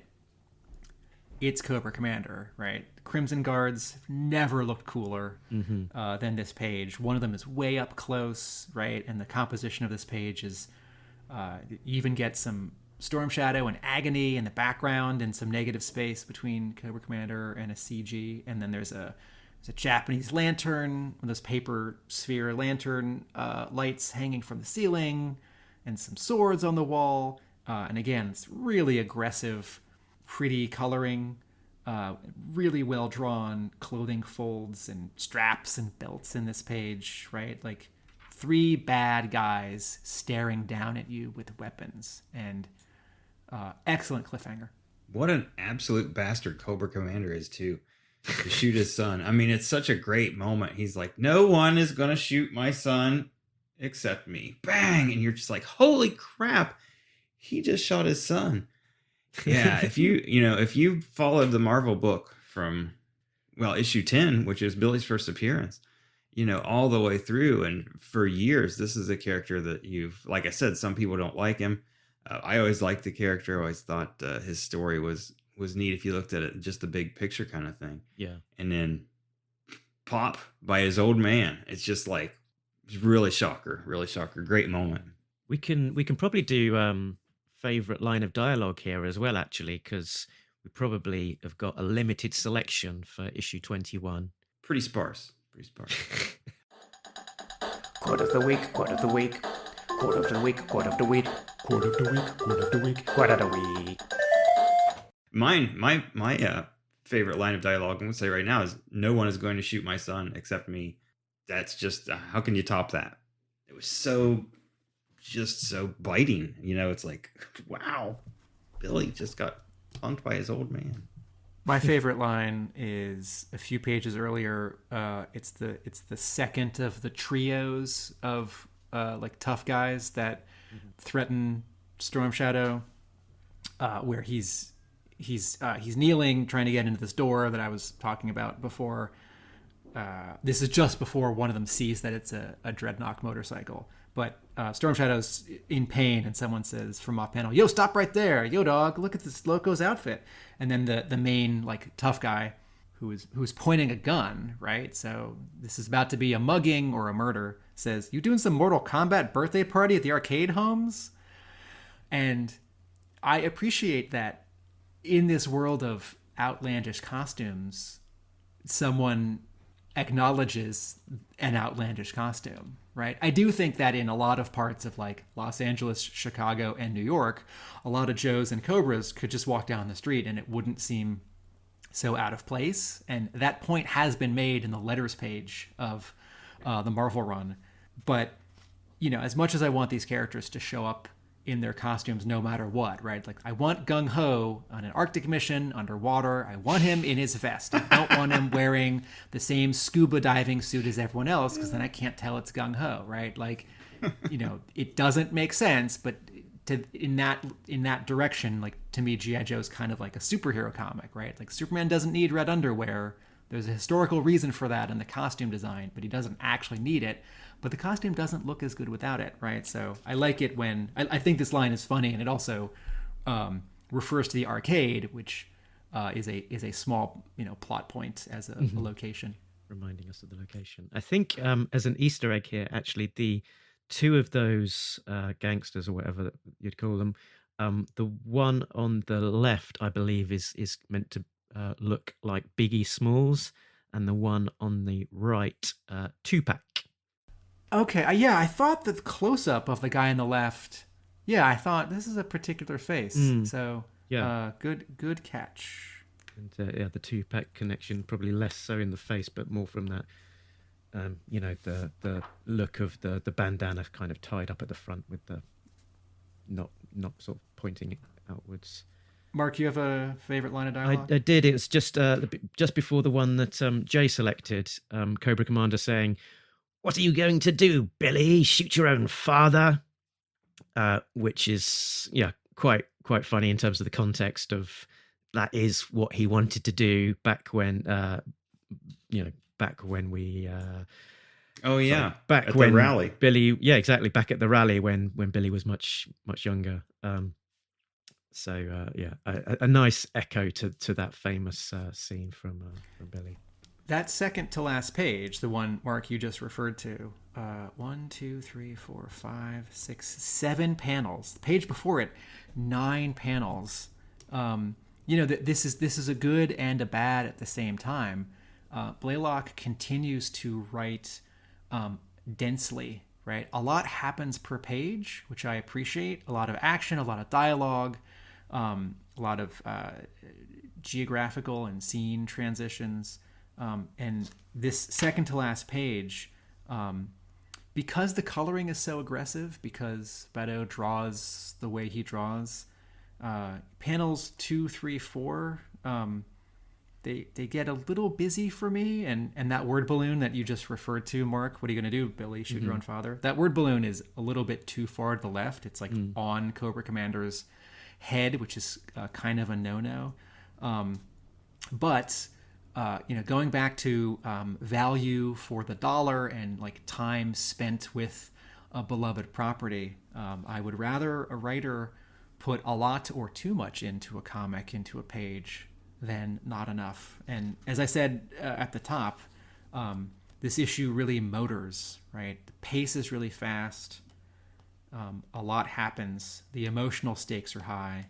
The like physical action, violence stakes are also high, and it's really satisfying. Yeah, and while there's a lot going on and being packed in, it's not suffering from a feeling as though it's too crowded, which we kind of saw a bit more in that, particularly in that first arc. So the one thing it's missing, in terms Scarlett. of yes, I mean, yes. In a good role. We had the other thing it's missing is a G.I. Joe vehicle, and we have remarked that the Devil's Due run treats those as secondary, and so Billy's driving a Jeep. There's no reason why it would be a G.I. Joe Jeep, and actually, if it was, we might say, "Where'd Billy get the G.I. Joe Jeep?" But that is an opportunity. This helicopter. Is this a helicopter from like the 2003 toy line? This isn't a helicopter we saw in Battle Files. In one part of dialogue, it's called a dragonfly, but it doesn't look like a dragonfly. So I guess we could call it a dragonfly like Mark II or something. Squished dragonfly, because it's got a back tail rotor, whereas the actual toy has got that kind of more. But distinct again, weren't there like the Hiss tank? Weren't there a couple of vehicle updates around 2003 where the vehicle just doesn't look like any G.I. Joe vehicle, but it gets a name? Like, are we overlooking a vehicle from the era when the vehicles weren't very cool? But regardless, in terms of like ingredients of GI Joe, like the motorcycle that Storm Shadow steals, the Dreadnok motorcycle, that should not be the actual like 1988 Dreadnok motorcycle. But I do see. It'd have been so cool if it was. If it was drawn that well.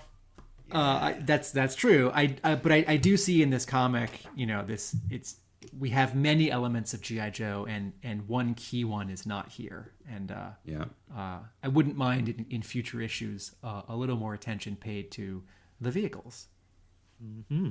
Let's talk about this Zek issue. Okay, so Mike Zek! Exclamation mark. Woo, boy.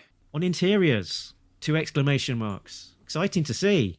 I was thrilled at the time to see him come on board and to see more from Zek, from only previously seeing him do covers. So it's we can and to clarify slightly, a bunch of covers for a couple covers for Devil's Due, 4 or 5, a famous cover run for Marvel, also some pinups for yearbooks 3 and 4 from Marvel. And his one sequential story for G.I. Joe before this, My Dinner with Serpentor, a backup story that's 6 or 7 pages in, I forget, yearbook 3 or 4. Someone will correct me.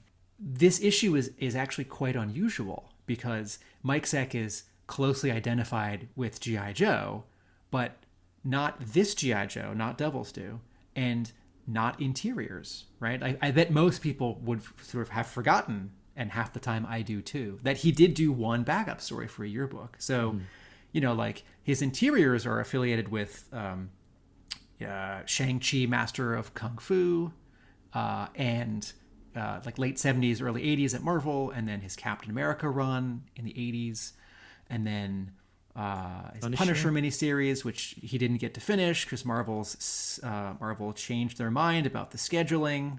And then, some Batman covers and a long Deathstroke, the Terminator cover run. Secret Wars as well. Yes, he drew about 2/3 of Secret Wars, the original Secret Wars. And then, some independent stuff. Yes, thank you. All 6 chapters of Kraven's Last Hunt. But not actually known for drawing G.I. Joe issues. Never drew a full Marvel issue. So this is a really, and yet the challenge of the silent issue, right? Zek is absolutely up to the task of drawing a silent issue, right? He is that good at choreography, storytelling, action, set design, poses. So the issue looks really good, and John Beatty's inks also look great on Zek. Like I think Zek's pencils are gonna be an accurate guide for any inker, but it helps that it's an inker who knows what they're doing and has also worked with Zek before. And I don't know if I told you this story before, but at London Supercon a few years ago, Zek was a special guest. It might have even been his first appearance in the UK, or certainly a very rare appearance from him. I was obviously hugely excited that he was going to come over to the UK and would see him and get a chance to maybe get a sketch from him, get a couple of things signed. And he brought with him the prelim pencils to this issue in its entirety. And I got to his table quite early on in the day. I asked, if he had any original art with him for sale. And I found out that he had literally just seconds before sold that to somebody else. I thought, no, got down to my knees, put my hands in the air and shouted, "No, Padme! My God, why?" That's missed out on that one. That's one of my one of the tales of what might have been in terms of my art collection. So that was a shame to have missed out on that one. But there we go. Zek is also embedded in that story you just told, Zek is old school in that his preliminaries are as good and as almost as finished as just like pencils from a lot of other artists. Exactly. He's one of these guys who he seems like he's drawing everything twice. I think he's just really figuring it out, and it's cool that you got to see those. Yeah, that was the point that I was almost going to get to was the fact that when we talk about preliminaries here, it's basically the same as the final art. It's just smaller, a little looser. So he's doing the working out and the thinking at this smaller scale before then moving up to the final pages, which is kind of, I guess, part of the look that enables them to create this sort of very solid kind of images that we're seeing. Jay, what's your overall reaction to this issue or Mike Zeck? I'm not sure. Obviously, I really, really like it. I'm just flipping through the pages now, and I'm wondering how much of the storytelling that we're seeing in choreography is Zeck and how much is Blaylock. Because, and we talked about Blaylock doing layouts before, but, especially since this is a silent issue, he's basically telling him what to do in every panel. But, man, Zeck's choices of, what I refer to as camera positioning and, how you're looking at the figure in the shot, everything is just really dynamic. The sequence where Cobra Commander runs out of the building and he comes towards just the first shot where he's running towards the Thunder Machine. Great spot for the camera, great angle for Cobra Commander. You get to see the one guy knocked up against the wall. I assume that was Thrasher that got his head bashed against the front plate. Cobra Commander throws him out of the Thunder Machine, and then next panel, Kamakura comes to the door. Cobra Commander turns around and sees him, shoots him. I mean, the storytelling is just perfect. The next page, Kamakura picks up a gun, shoots at him, chases after him, jumps, and then the next one is the one that I really like, where you have Kamakura on the front, and it's very much like a movie. We've talked about how this is kind of written and illustrated that way. You could see a lot of the movie-etic, I think Mark called it. The top panel where they're coming toward the oncoming car. Second panel, there's the lady in the car with her kid. Kamakura flips out of the road. She's like, "Oh my gosh, what was that?" Just the storytelling is really, really good. Figure work is impeccable. Zeck's amazing. It's a different style. It's not as obviously not as detailed as Bad O's issue. And we've all talked about how a lot of times most artists will simplify their work as they get older. For any number of reasons, they just realize that they don't need to have all those lines on there to tell a really good story. I think is the biggest thing. But this doesn't look like the classic Marvel covers. 51 with Storm Shadow and Quick Kick facing off, or I think it was 43 with Death and the 50 caliber. I mean, it's a whole different ball game. But just from a storytelling perspective, this issue is so good. It's top notch. I mean, this is one, Tim, that I think that you could probably show your students as an example of how to tell a story without words. That said, I hope we never have another silent issue ever. I feel like, why do we need like 6? Like every year they go, "Oh, what are we gonna do for a silent issue this year?" Enough of the silent issues. All right, I want to come back to this idea of silent issue, good or bad idea, and hover for a minute on Zeck's storytelling. So one of the pages you just referred to, it's after Cobra Commander has tossed Thrasher out of the Thunder Machine. He's now taken off, and Kamakura's after him. And something that Zeck does, which is really simple and straightforward, but urgently important in comics, is he establishes and reestablishes. So it's a 5-panel page. Thunder Machine's driving away. Kamakura picks up a gun from this Dreadnok, fires the gun. Thunder Machine's turning a corner, and Kamakura in panel 3 is running after it. We see a dumpster. In the next panel, Kamakura has leapt onto the dumpster, and we see past him the Thunder Machine. In the next panel, the final panel of the page, Kamakura has leapt off of the dumpster and is now grabbing onto the Thunder Machine, and Cobra Commander's turning and seeing it happen. So the dumpster as a prop, as a signpost, as a physical item in the scene, which we see again. So we can triangulate like where the person is around this building, on one side of the building, on another side of the building, in relation to the Thunder Machine. This is really important, and people who are just starting out in comics don't, or storyboarding and animation, like this has to be learned. So when I was reading this issue, that third panel, I see the dumpster, and in the back of my mind I said, we're going to see the dumpster again, like in a moment or in a page or in 3 pages, and we do.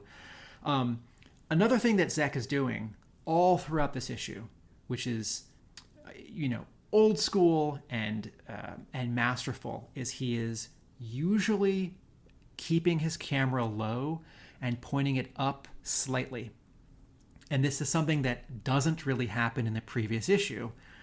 This comes from experience in drawing dozens and dozens of comics and getting better. This comes from great storytelling instincts, and this comes from being able to draw anything. And Zek is one of these artists: horses, swords, buildings, people fighting, cars, right? Zek can draw anything. So I want to go back to page 2. Snake Eyes jumps at us with his swords drawn. Bullets are flying past him. Then there's these 2 great panels that sort of match each other of him with his sword and dagger slashing the weapon of these 2 CGs, and then taking them out, and then kicking the gun out of Cobra Commander's hand while the CGs fall away. In 3 of these 4 panels, the camera is, if you imagine it on a tripod, right? The camera is not like at shoulder height as if a camera operator is shooting the scene. The camera's not looking straight.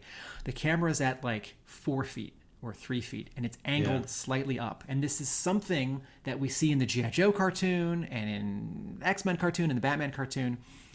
When you want something to seem slightly more dramatic, put the camera a little bit low and aim it up. We like slightly see the bottom of the chin of Batman or Duke, right? Or Serpentor, right? This adds heft in animation and in comics. And a lot of comics artists haven't learned this lesson. And so a lot of times the camera is straight, which is fine and clear, but it lacks a little heft. But at the same time, you have to be extra confident in your ability to draw anatomy, to draw a figure, not straight on, but slightly in foreshortened perspective, where you're looking a little bit up at it. And Zek does that all over the place in this issue, to the point where he's not showing off, and he's not making anything more complex than he needs to be. It's just like icing on the cake, shot after shot, panel after panel. You get the feeling from looking at this that he probably read the outline or whatever he had and just went through from the beginning to the end and just thumbnailed it, and the thumbnails could almost probably be blown up and inked. I mean, you just feel like you said, mastery. It's just, this is so comfortable and easy for him to pull this off. That third panel where after Snake Eyes has cut the Crimson Guard's guns and then he stabs him in the third one, that's so awesome. The arch of his back, and I mean, it'd be hard to think of that. It just seems, like I said, it's something that comes natural. In the fourth panel, or where he kicks the gun from Cobra Commander. Yeah, that looks great. Not everyone can draw that pose from that angle. It's like you have. I wouldn't know what to do. Or would think to. The point you were just making is that we look at a lot of comics artists from the 80s and 90s and aughts and the teens and now the 20s, and there's often this thinking like the more detail the better. Yeah. And there are plenty of artists who can prove that wrong. And embedded, Jay, in what you were saying earlier, like there is less detail here in Zek's work than there had been 15 years earlier. And like this panel, where this third panel you just referred to, where Snake Eyes is thrusting forward and the 2 Crimson Guardsmen are coming forward, I think a lot of fans will look at this panel, look at this page, look at this issue, and say like, oh yeah, it's exciting. The art's old school. And they don't mean it as an insult, but what they're really saying is, I wish there were more detail. Yeah. And like, I don't need any more detail on the Crimson Guardsmen's like helmet insignia or their shoulder brocade, right? Like more detail could be exciting, but like Zek's focus here is on composition, pose, action, choreography, and storytelling. And storytelling is this uber word that means story and art together. And it can be hard to separate them. Something overall, right, that I wasn't getting in the previous issue, where the camera is often straight and often close, and often the compositions are crowded. And to be fair, it's not a perfect comparison, because the previous issue, a lot more happens, more characters, more scene transitions, more locations, more like props. This issue does breathe a little bit more, right? Because it's really just focused on like escape, cool fight between 2 or 4 guys. But what this issue does much more clearly than the previous issue is, where is everyone in a scene and from the beginning to the end of the scene, right? Like, I wasn't sure in the previous issue where Storm Shadow was. Was he in an alley? Is this the back door? He breaks into this office. There's this guy. I don't know who it is. Mark's like, no, that's the back office. And here, it's like, we're in this basement. We go up the stairs. We're in a crowded arcade. We go out of the arcade. There's a car there. There's a fight in the arcade. Kids are watching, right? It's the same kids from one page to the next page, right? And then the thing I already said about the dumpster and Kamakura chasing the Thunder Machine around the corner. Like, you can feel disappointed or thrown off by this issue because there are no words, and so it seems to have less story heft. It takes less time to read, or because it's, quote, just a chase and a fight. There aren't like revelations the way that there were in the previous issue. You know, there's no like scene with Storm Shadow breaking the spell, or Scarlett like tossing the ring, or Cobra Commander like firing on Billy. Like, this issue is actually much more straightforward. But I would use a different word than straightforward. I would say pure. This issue is just like gorgeous action choreography. And I think, well, Zek's kind of, masterful. I think, Jay said that, it's easy for him, or something along those lines. I think the clarification for that would probably be that he's that good that he makes it look easy. I'm sure that I'm sure he would have found this hard, and he would have worked hard at it to I'm not saying to make that it look as if it's easy. Do you know what I mean? When you're that good, sometimes it can look like something is easy to draw, rather than and particularly if you're pairing it back and keeping it as a more simple style. One of the things that I noticed here was quite how many of these panels, in terms of the background, either have no background other than action effects, or the sort of the coloring effects that would have been employed afterwards, or minimal background, enough to kind of frame the situation.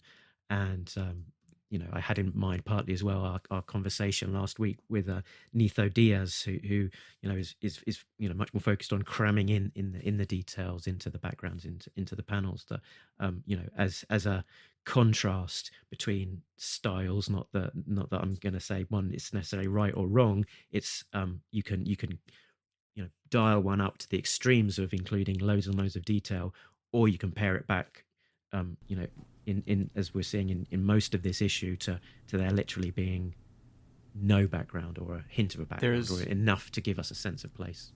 There's another detail in that idea, which is you can have several panels with no or minimal background after you have properly established a background and where people are in it. And that happens over and over in this issue. I think Nitho Diaz was either sort of getting to that point, or I think he's learning it in his comics. So how do you guys feel? All right, so can I dial it back? Because we were just talking about the scene where Snake Eyes is kicking the gun out of Cobra Commander's hand, and just the immediate scene after that is Snake Eyes swinging at him with his sword and then his knife blade, and it being blocked by Storm Shadow. And that put me in mind of a parallel back to issue 21, almost a callback, where Scarlett was being attacked by Storm Shadow and had that sword thrown at her, and Snake Eyes is behind her and sort of reaches around and is able to grab the blade and block that attack. I don't know if Blaylock or Zek would have had that in mind, but yeah, an interesting reversal. The following page has another purposeful or inadvertent callback to 21.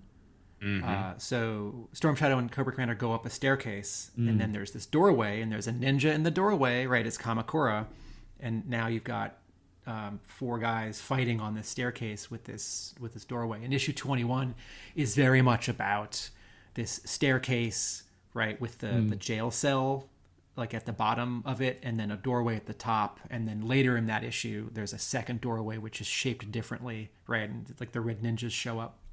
And I also wondered while reading this scene, was Blaylock referring back to 21? I don't know how specifically he had issue 21 like in front of him when he thought about this issue or wrote it, but I can't imagine anyone doing the first silent issue of G.I. Joe in several years that's about ninjas and Cobra Commander. And is numbered 21. Also number 21. Without referring to some extent back to the original.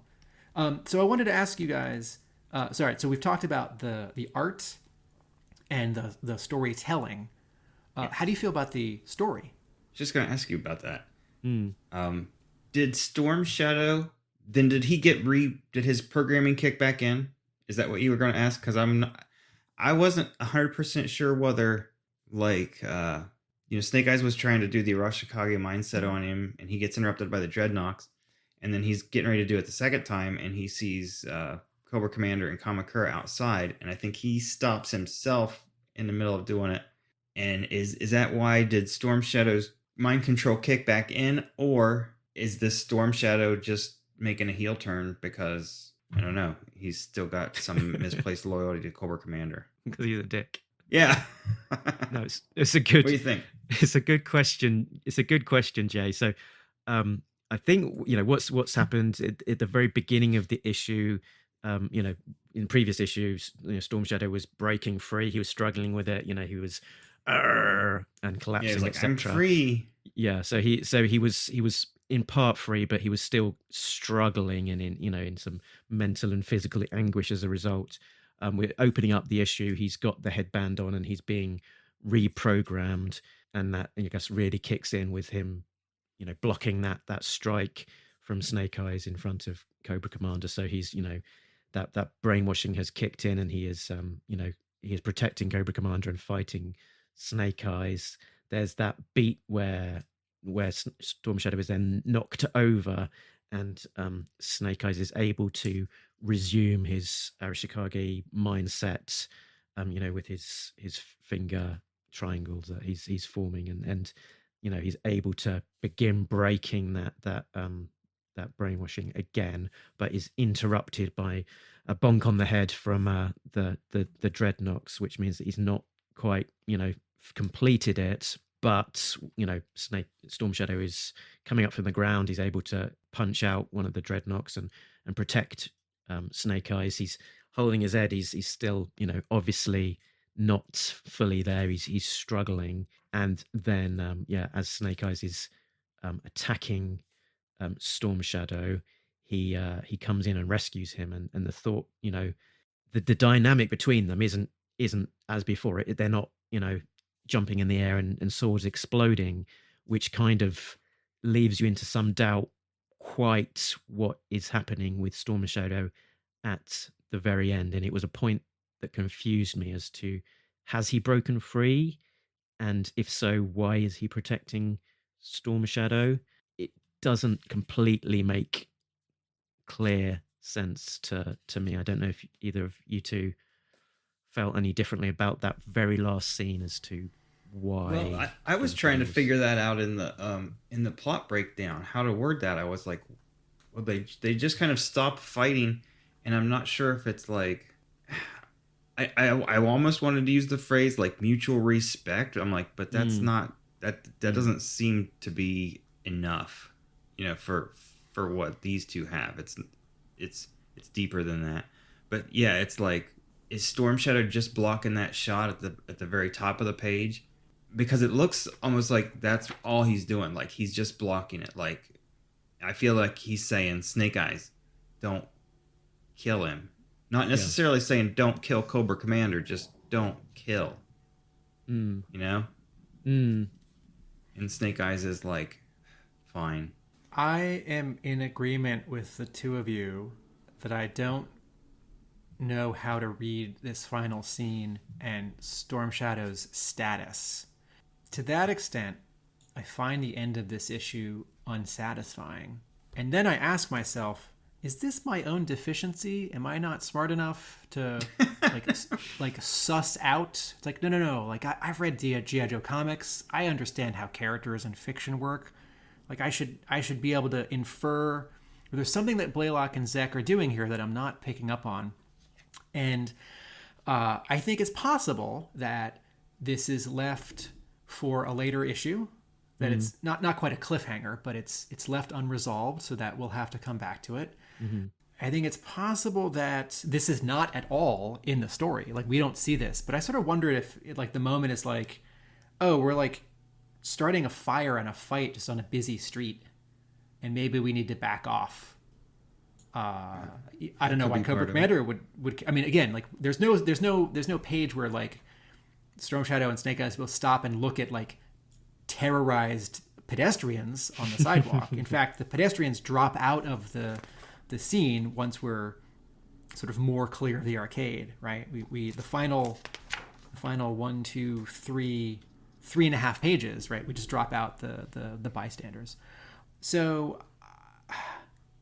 I don't know. I guess by default I just sort of fall on the side of like Storm Shadow is still somewhat under the thrall of Cobra, and I think so. And Snake Eyes and Snake Eyes and Storm Shadow fight to a standstill, and so this is going to have to be resolved later. But I'm not convinced from a writing perspective that another 5 or 20 pages couldn't resolve this. It's like, no, I think you do continue the fight. I don't like the begrudging respect thing that also sort of occurs to me, because like the fight is diffused and there's this 4 panels where Snake Eyes and Storm Shadow just look at each other, right? And that has to mean something.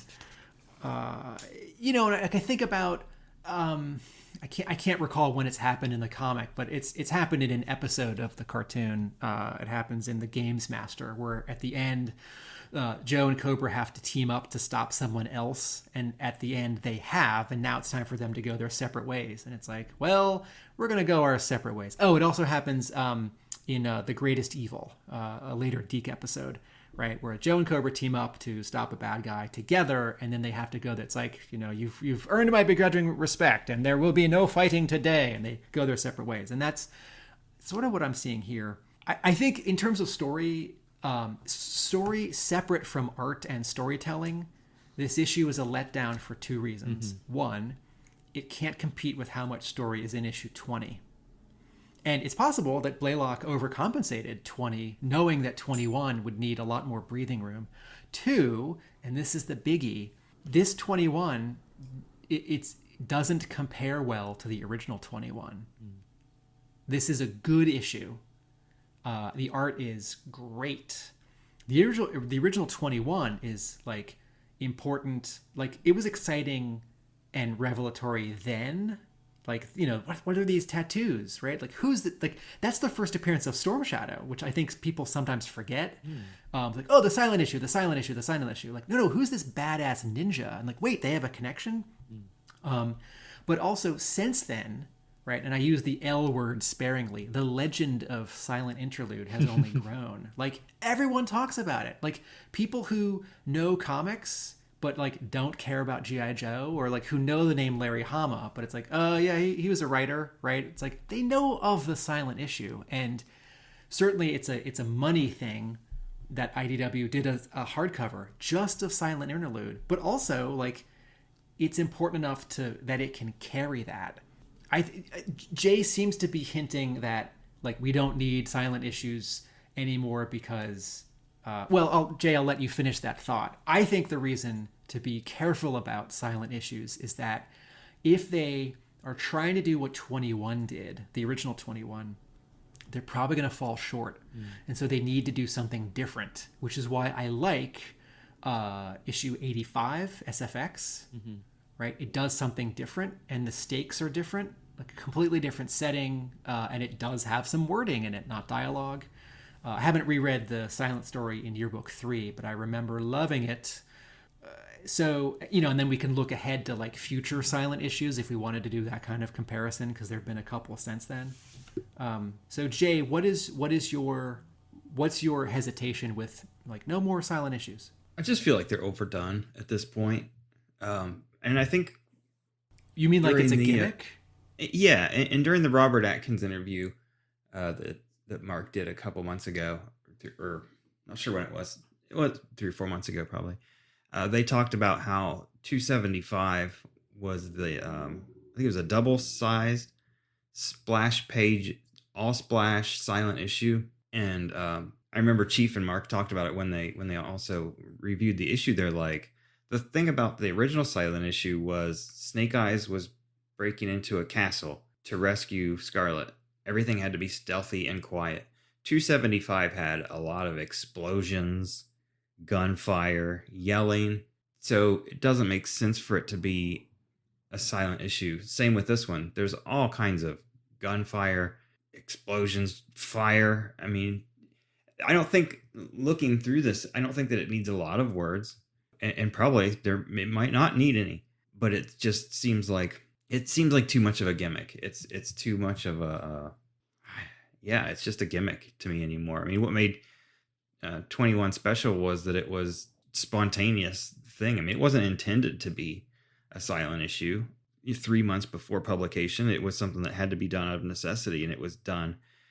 And they just knocked it out of the park. And it seems like everybody since then has wanted to capture that, and they just can't quite get it. Some of those other Silent issues were really good, and this one I said was really good. I liked the choreography, and everything is really good. Blaylock did a great job writing it. Zek did a great job drawing it, putting it together.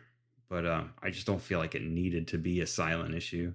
For something like this is a bombastic, action-packed, loud issue. You want to do another Silent one, make it Tunnel Rat sneaking into somewhere and stealing information, but not something like this. And that's my thoughts on it. Yeah, as just to round out the discussion about the Storm Shadow kind of motivation at the end, I think we've got it really, that he's he'd somewhat broken free. The brainwashing is still there, and that's what's led him to save Storm Shadow, maybe partly protecting Snake Eyes from himself in terms of delivering that killer blow. The whole motivation isn't there absolutely on the page. At the previously box in issue 22, it gives us a little bit more of a explicit description, which is that Storm Shadow had temporarily broken free of Cobra Commander's years of mind control. However, Cobra Commander intercepted the group before Snake Eyes was able to secure Storm Shadow's mental state through ancient ninja techniques. After a battle that left a small part of Los Angeles in shambles, Storm Shadow re-swore his allegiance with Cobra, leaving Snake Eyes to the realization that his friend was lost. So he was, not able to fully break him free. And I think this could be slightly more explicit in those last couple of pages, but as well, I think what's happening is that Kamakura is in a bad way. He'd been involved in a crash in the Thunder Machine. He'd been thrown off of the vehicle and was kind of lying around. It's quite a violent crash. He was lying on the ground unconscious, and Billy had a shot to the gut or the shoulder, depending on which panel you're looking at, and he's in a bad way as well. So I think part of the way of leaving it on the Joe's side is and could just be maybe a bit more emphasized, is that they're in such a bad way, and Snake Eyes can't pursue the fight any further because he needs to get needs to rescue his friends and get them some medical attention. And just making that a little bit more transparent, that perhaps that Snake Eyes just would want to pursue Storm Shadow and Cobra Commander, but can't. Whereas, it's kind of positioned a little bit more in just those last couple of panels, like, they're just calling it a truce and walking off. Whereas, in reality, is this still a good occasion to try and rescue his friend, defeat Cobra Commander, which after all should be the real goal of the G.I. Joe team, to get Cobra Commander and not let him just wander off. Yeah, this is a good point, that on that final page, if Snake Eyes is like rushing to scoop up Billy, and if Kamakura doesn't stand up on his own and walk away on his own, having been thrown from a car, or Snake Eyes is like looking back and forth, like at Cobra Commander, Storm Shadow, and then at his two injured friends, like left, right.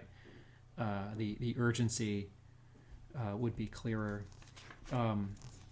Going back a few pages, so in the page where the Thunder Machine crashes and throws Kamakura, and also Cobra Commander seems to be leaping on his own to safety, the Zek draws the Thunder Machine as kind of disintegrating, or in it running over a smaller vehicle. Maybe that's what's disintegrating. The actual middle panel where Cobra Commander and Kamakura are in midair. But then on the next page, the Thunder Machine, like, it's lost one wheel. I understand that, this is all like heightened reality, and comics are exaggerated, action movies are exaggerated. Like the destruction is bigger, but also when someone gets like thrown across the room, like you or I would like break a rib, and like they're just going to stand up. I do feel like the Thunder Machine being like, this is an armored car, it being like so messed up and on fire is too much and too fast. And I that blurb about the issue is really helpful, because like, right, they're like destroying not a big section of Los Angeles, but like one smidge of one street on one block. My other comment about sort of the urgency of this final scene is, I like the coloring on the first like 5 pages of this issue. I don't like the coloring on the final 5 pages. It's not bad. It's not like, Tim's worst coloring ever. But the fire doesn't read as bright. Like this splash page of Snake Eyes kicking Cobra Commander.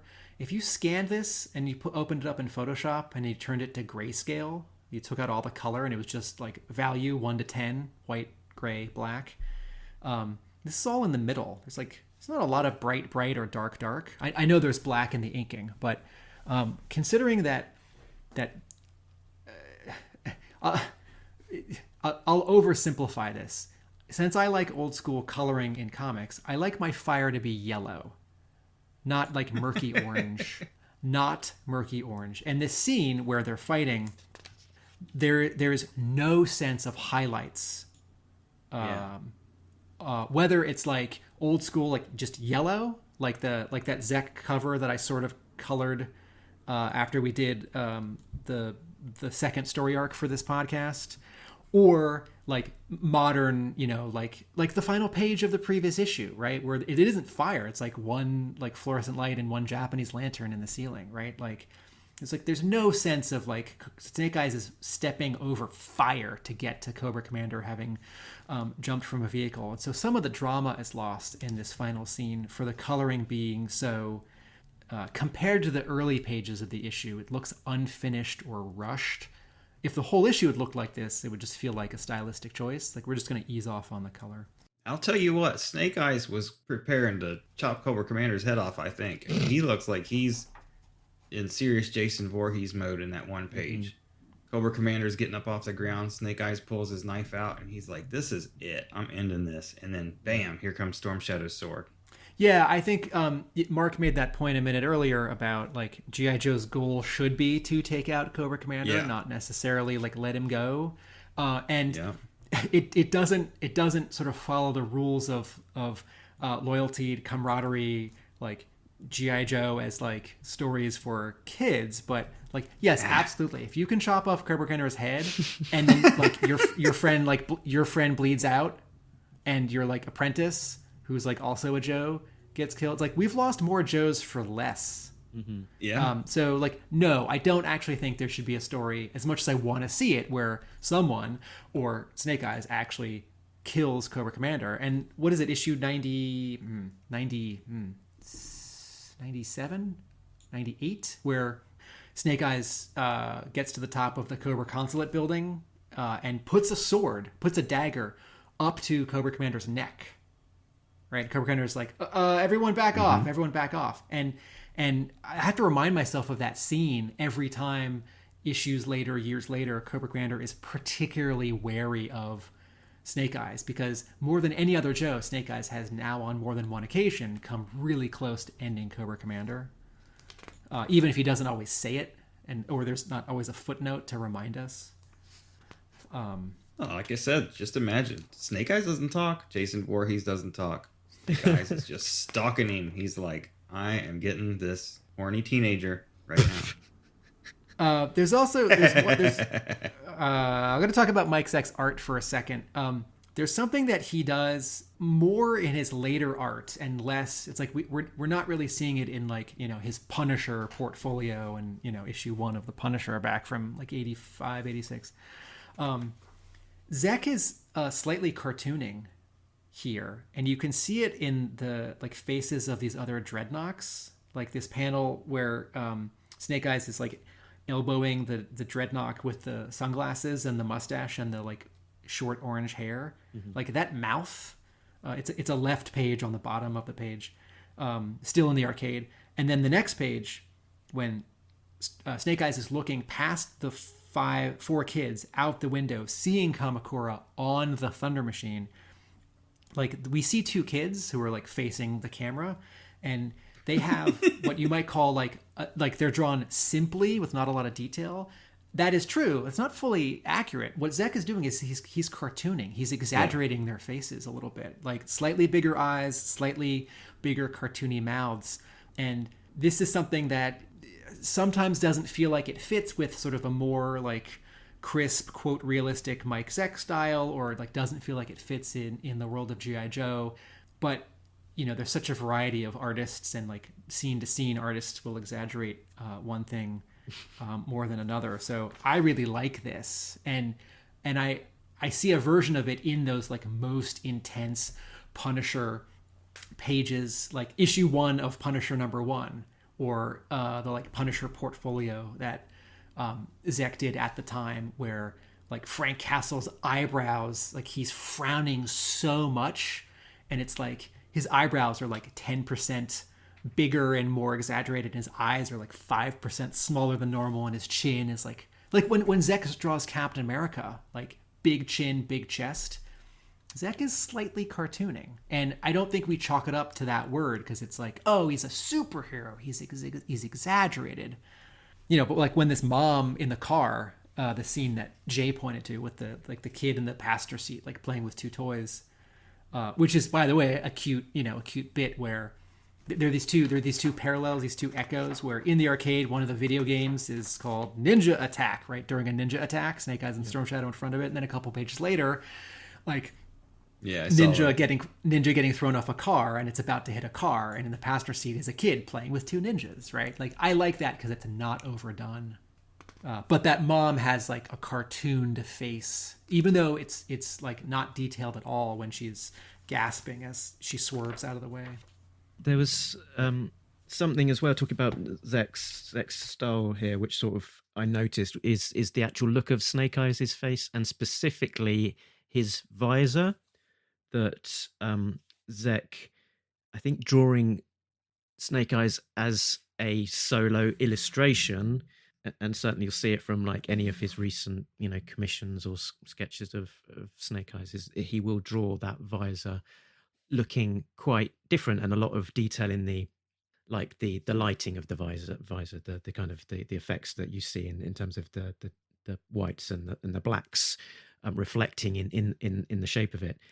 Here it is a very simple visor, sort of right to left, and either 3 or 4 lines reflecting, reflecting the shape of the visor lines. And I'm entirely sure that, if he was to draw that as a solo illustration, he would draw it quite differently. But the fact that this is a Snake Eyes heavy book with a lot going on, he has decided to pare it right back to quite a basic, unshaded shape.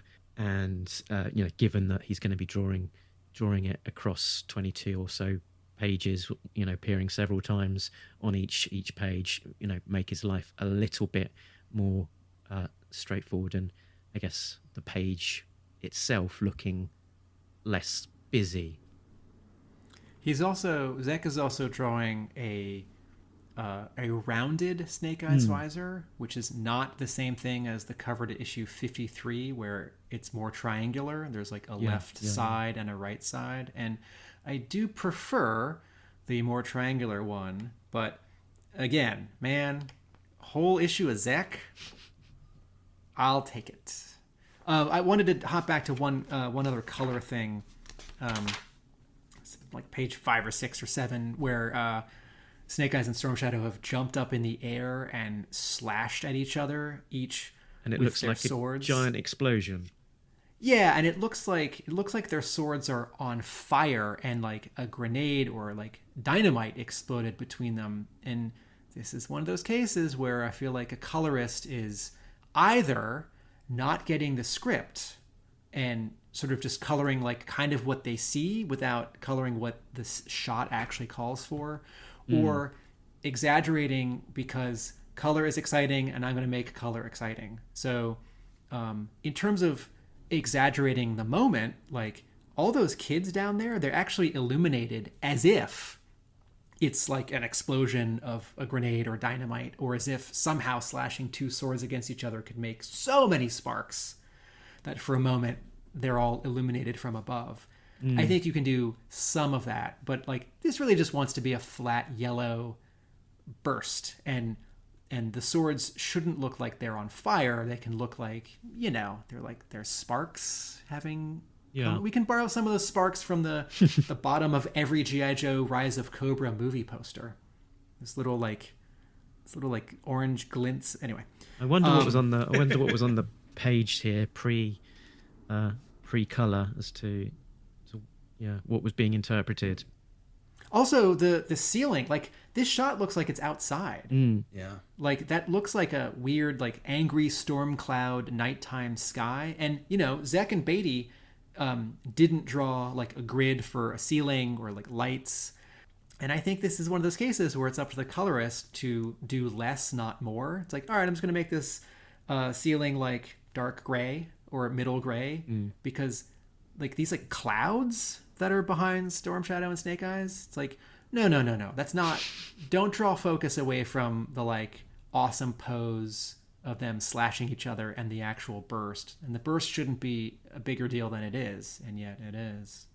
Yeah, I'm not sure what's going on with that. I mean, it looks like they both have lightsabers or something. Even in the next panel when Snake Eyes runs his sword through the video game. The trail. Yeah. It's a trail of fire. They've hit their swords against each other so hard that it's created an explosion and set their swords on fire. And I don't know if that would have been the intent of Blaylock or Zek, but certainly is what's showing on the page, and it doesn't. That's not how swords work. Speaking of not how swords work, on the next page, their swords shatter against each other, which is definitely something that when I was much younger, I would have written into a cool ninja story. But not knowing anything about how swords are made, except Zartan's origin in A Real American Hero, like, no, swords don't shatter against each other. Like, I get that as a visual, it's really dramatic and it accentuates just how hard they're slamming each other against each other. But it's also like baseball bats. It's like, let's pretend this was a baseball bat fight, right? It's like, no, one baseball bat wouldn't shatter the other and itself.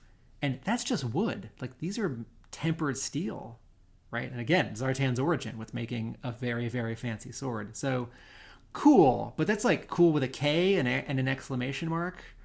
And that moment where their swords shatter against each other, like, yes, it motivates Storm Shadow to then pull out daggers, so it changes the scale of and Storm Shadow, Snake Eyes to pull out his dagger. It changes the scope of the fight, and it makes it even more personal, which is cool. But swords don't shatter against each other. Sorry. Before we wrap up, I want to do a quick I Spy. I Spy. Let's see what page. 1, 2, 3, 4, 5, 6, 7, 8, 9, 10. Sorry, 11, 12, 13, 14, 15, 16, 17. Oh, it's okay. It's like at the end. Sorry. Just cut that. I Spy Charles Costas, who is a G.I. Joe art collector. And I remember when I read this issue, once we're outside of the arcade, the left page where Billy's leaning against the car and there's a crowd having come out of the arcade, one of the people in the crowd has a very particular face, and he's wearing a Punisher shirt. Yeah.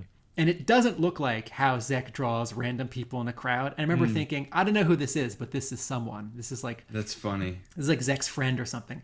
That's Charles Costas, who is a G.I. Joe and Mike Zek art collector.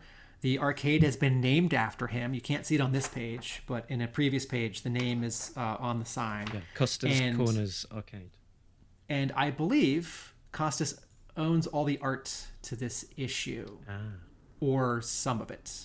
And I think he bought it at the time.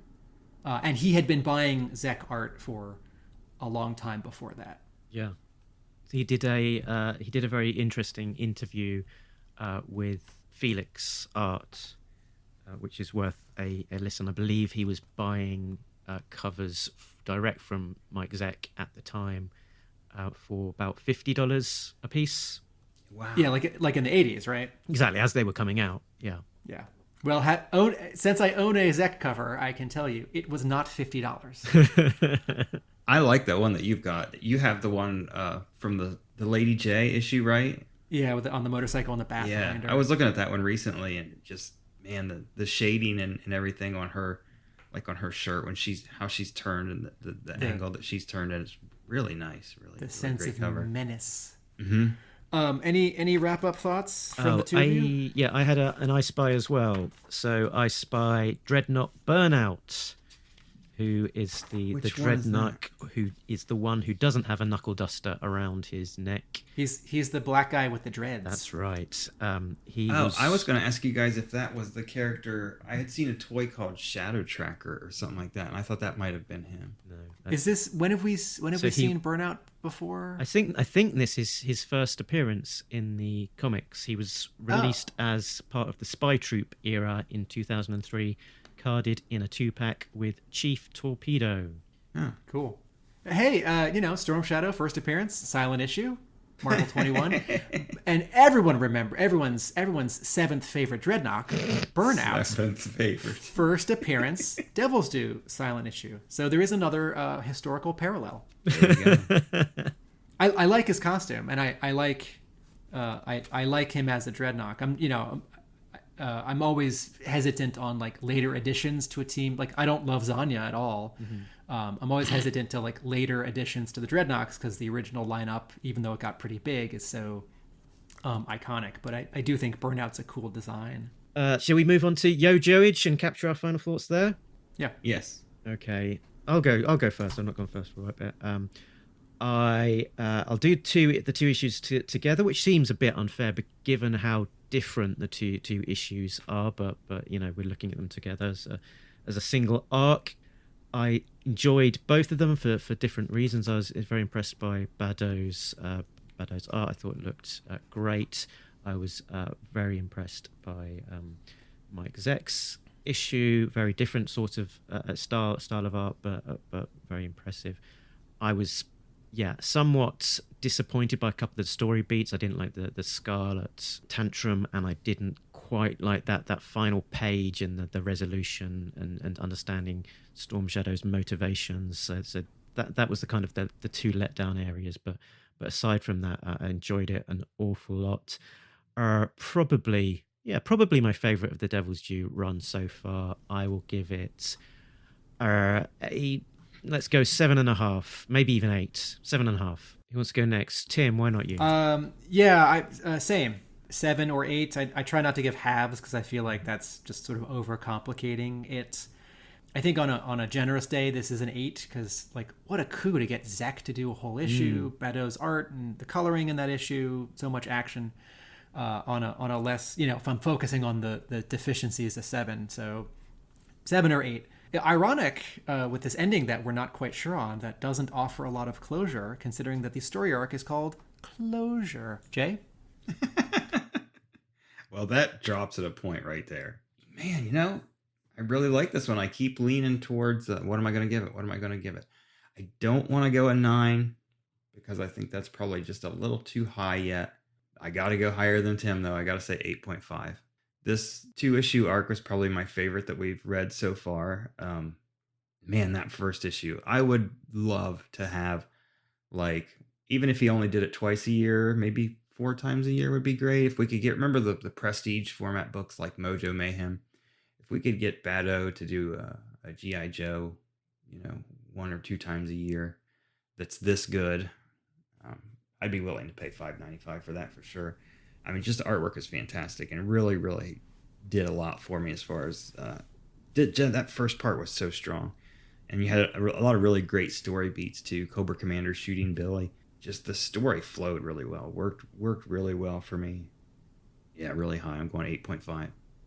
My overall thought here, because I'm still seeing this in the scope of the previous 19 issues of Devil's Due. And I know I've been really hard on the Devil's Due series, right? And I know I get really cranky about comics, right? I make them, I sell them, I buy them, I talk about them, I teach them, I think about them all the time. I read a comic every day. The issue 20, this is what issue 1 should have been. Like the series, if number 1 had came out and looked like number 20. The series should have been like that. The series should have been this good looking. Like, remember we were commenting on the lettering, right? Like, yeah, like issue 1 should have had this much care, and if not issue 1, then certainly like issue 3. But the Devil's Due series, like it can do like story left turns and character introductions that like changing Bazooka, Kamakura is not my favorite, but just in terms of like raw making comics, I'd have a very different relationship to the Devil's Due era if the series had looked like this in its first year. Mm-hmm. Yeah, I can absolutely see that. Like I said, I would love to have been Blaylock and got the package that had those pages in it. I would just be like, oh my gosh, are you serious? And then the next issue is by Zek. And like we said, Zek's work wasn't as detailed, wasn't as flashy, but fundamentally very, very, very strong, very good storytelling. Yeah. I mean, they knocked these ones out of the park, I think. Really high. And if it weren't for like the Scarlett issue, I probably would have got a 9 or higher for me. Excellent. So that was a good discussion and longer than I expected, but that's all fine. So we don't have enough time for our normal segments, so we'll cram those back in next episode. And in our next Disavowed discussion, we will be covering Devil's Due issue 22 to 25, a 4-parter called The Last Stand, which, spoilers, builds on issue 16 with the return of Serpentor. Whoa! It's that feels like a big spoiler from me, but he is on the front cover of issue 22. So it's not me that's spoiling it. It's the art direction of the cover. So that will be exciting. It's the big build up and conclusion to the initial 25 issue arc from Blaylock. 4 issues, a lot of content there, so we'll have to be disciplined in making sure that we fit it into a sensible running time.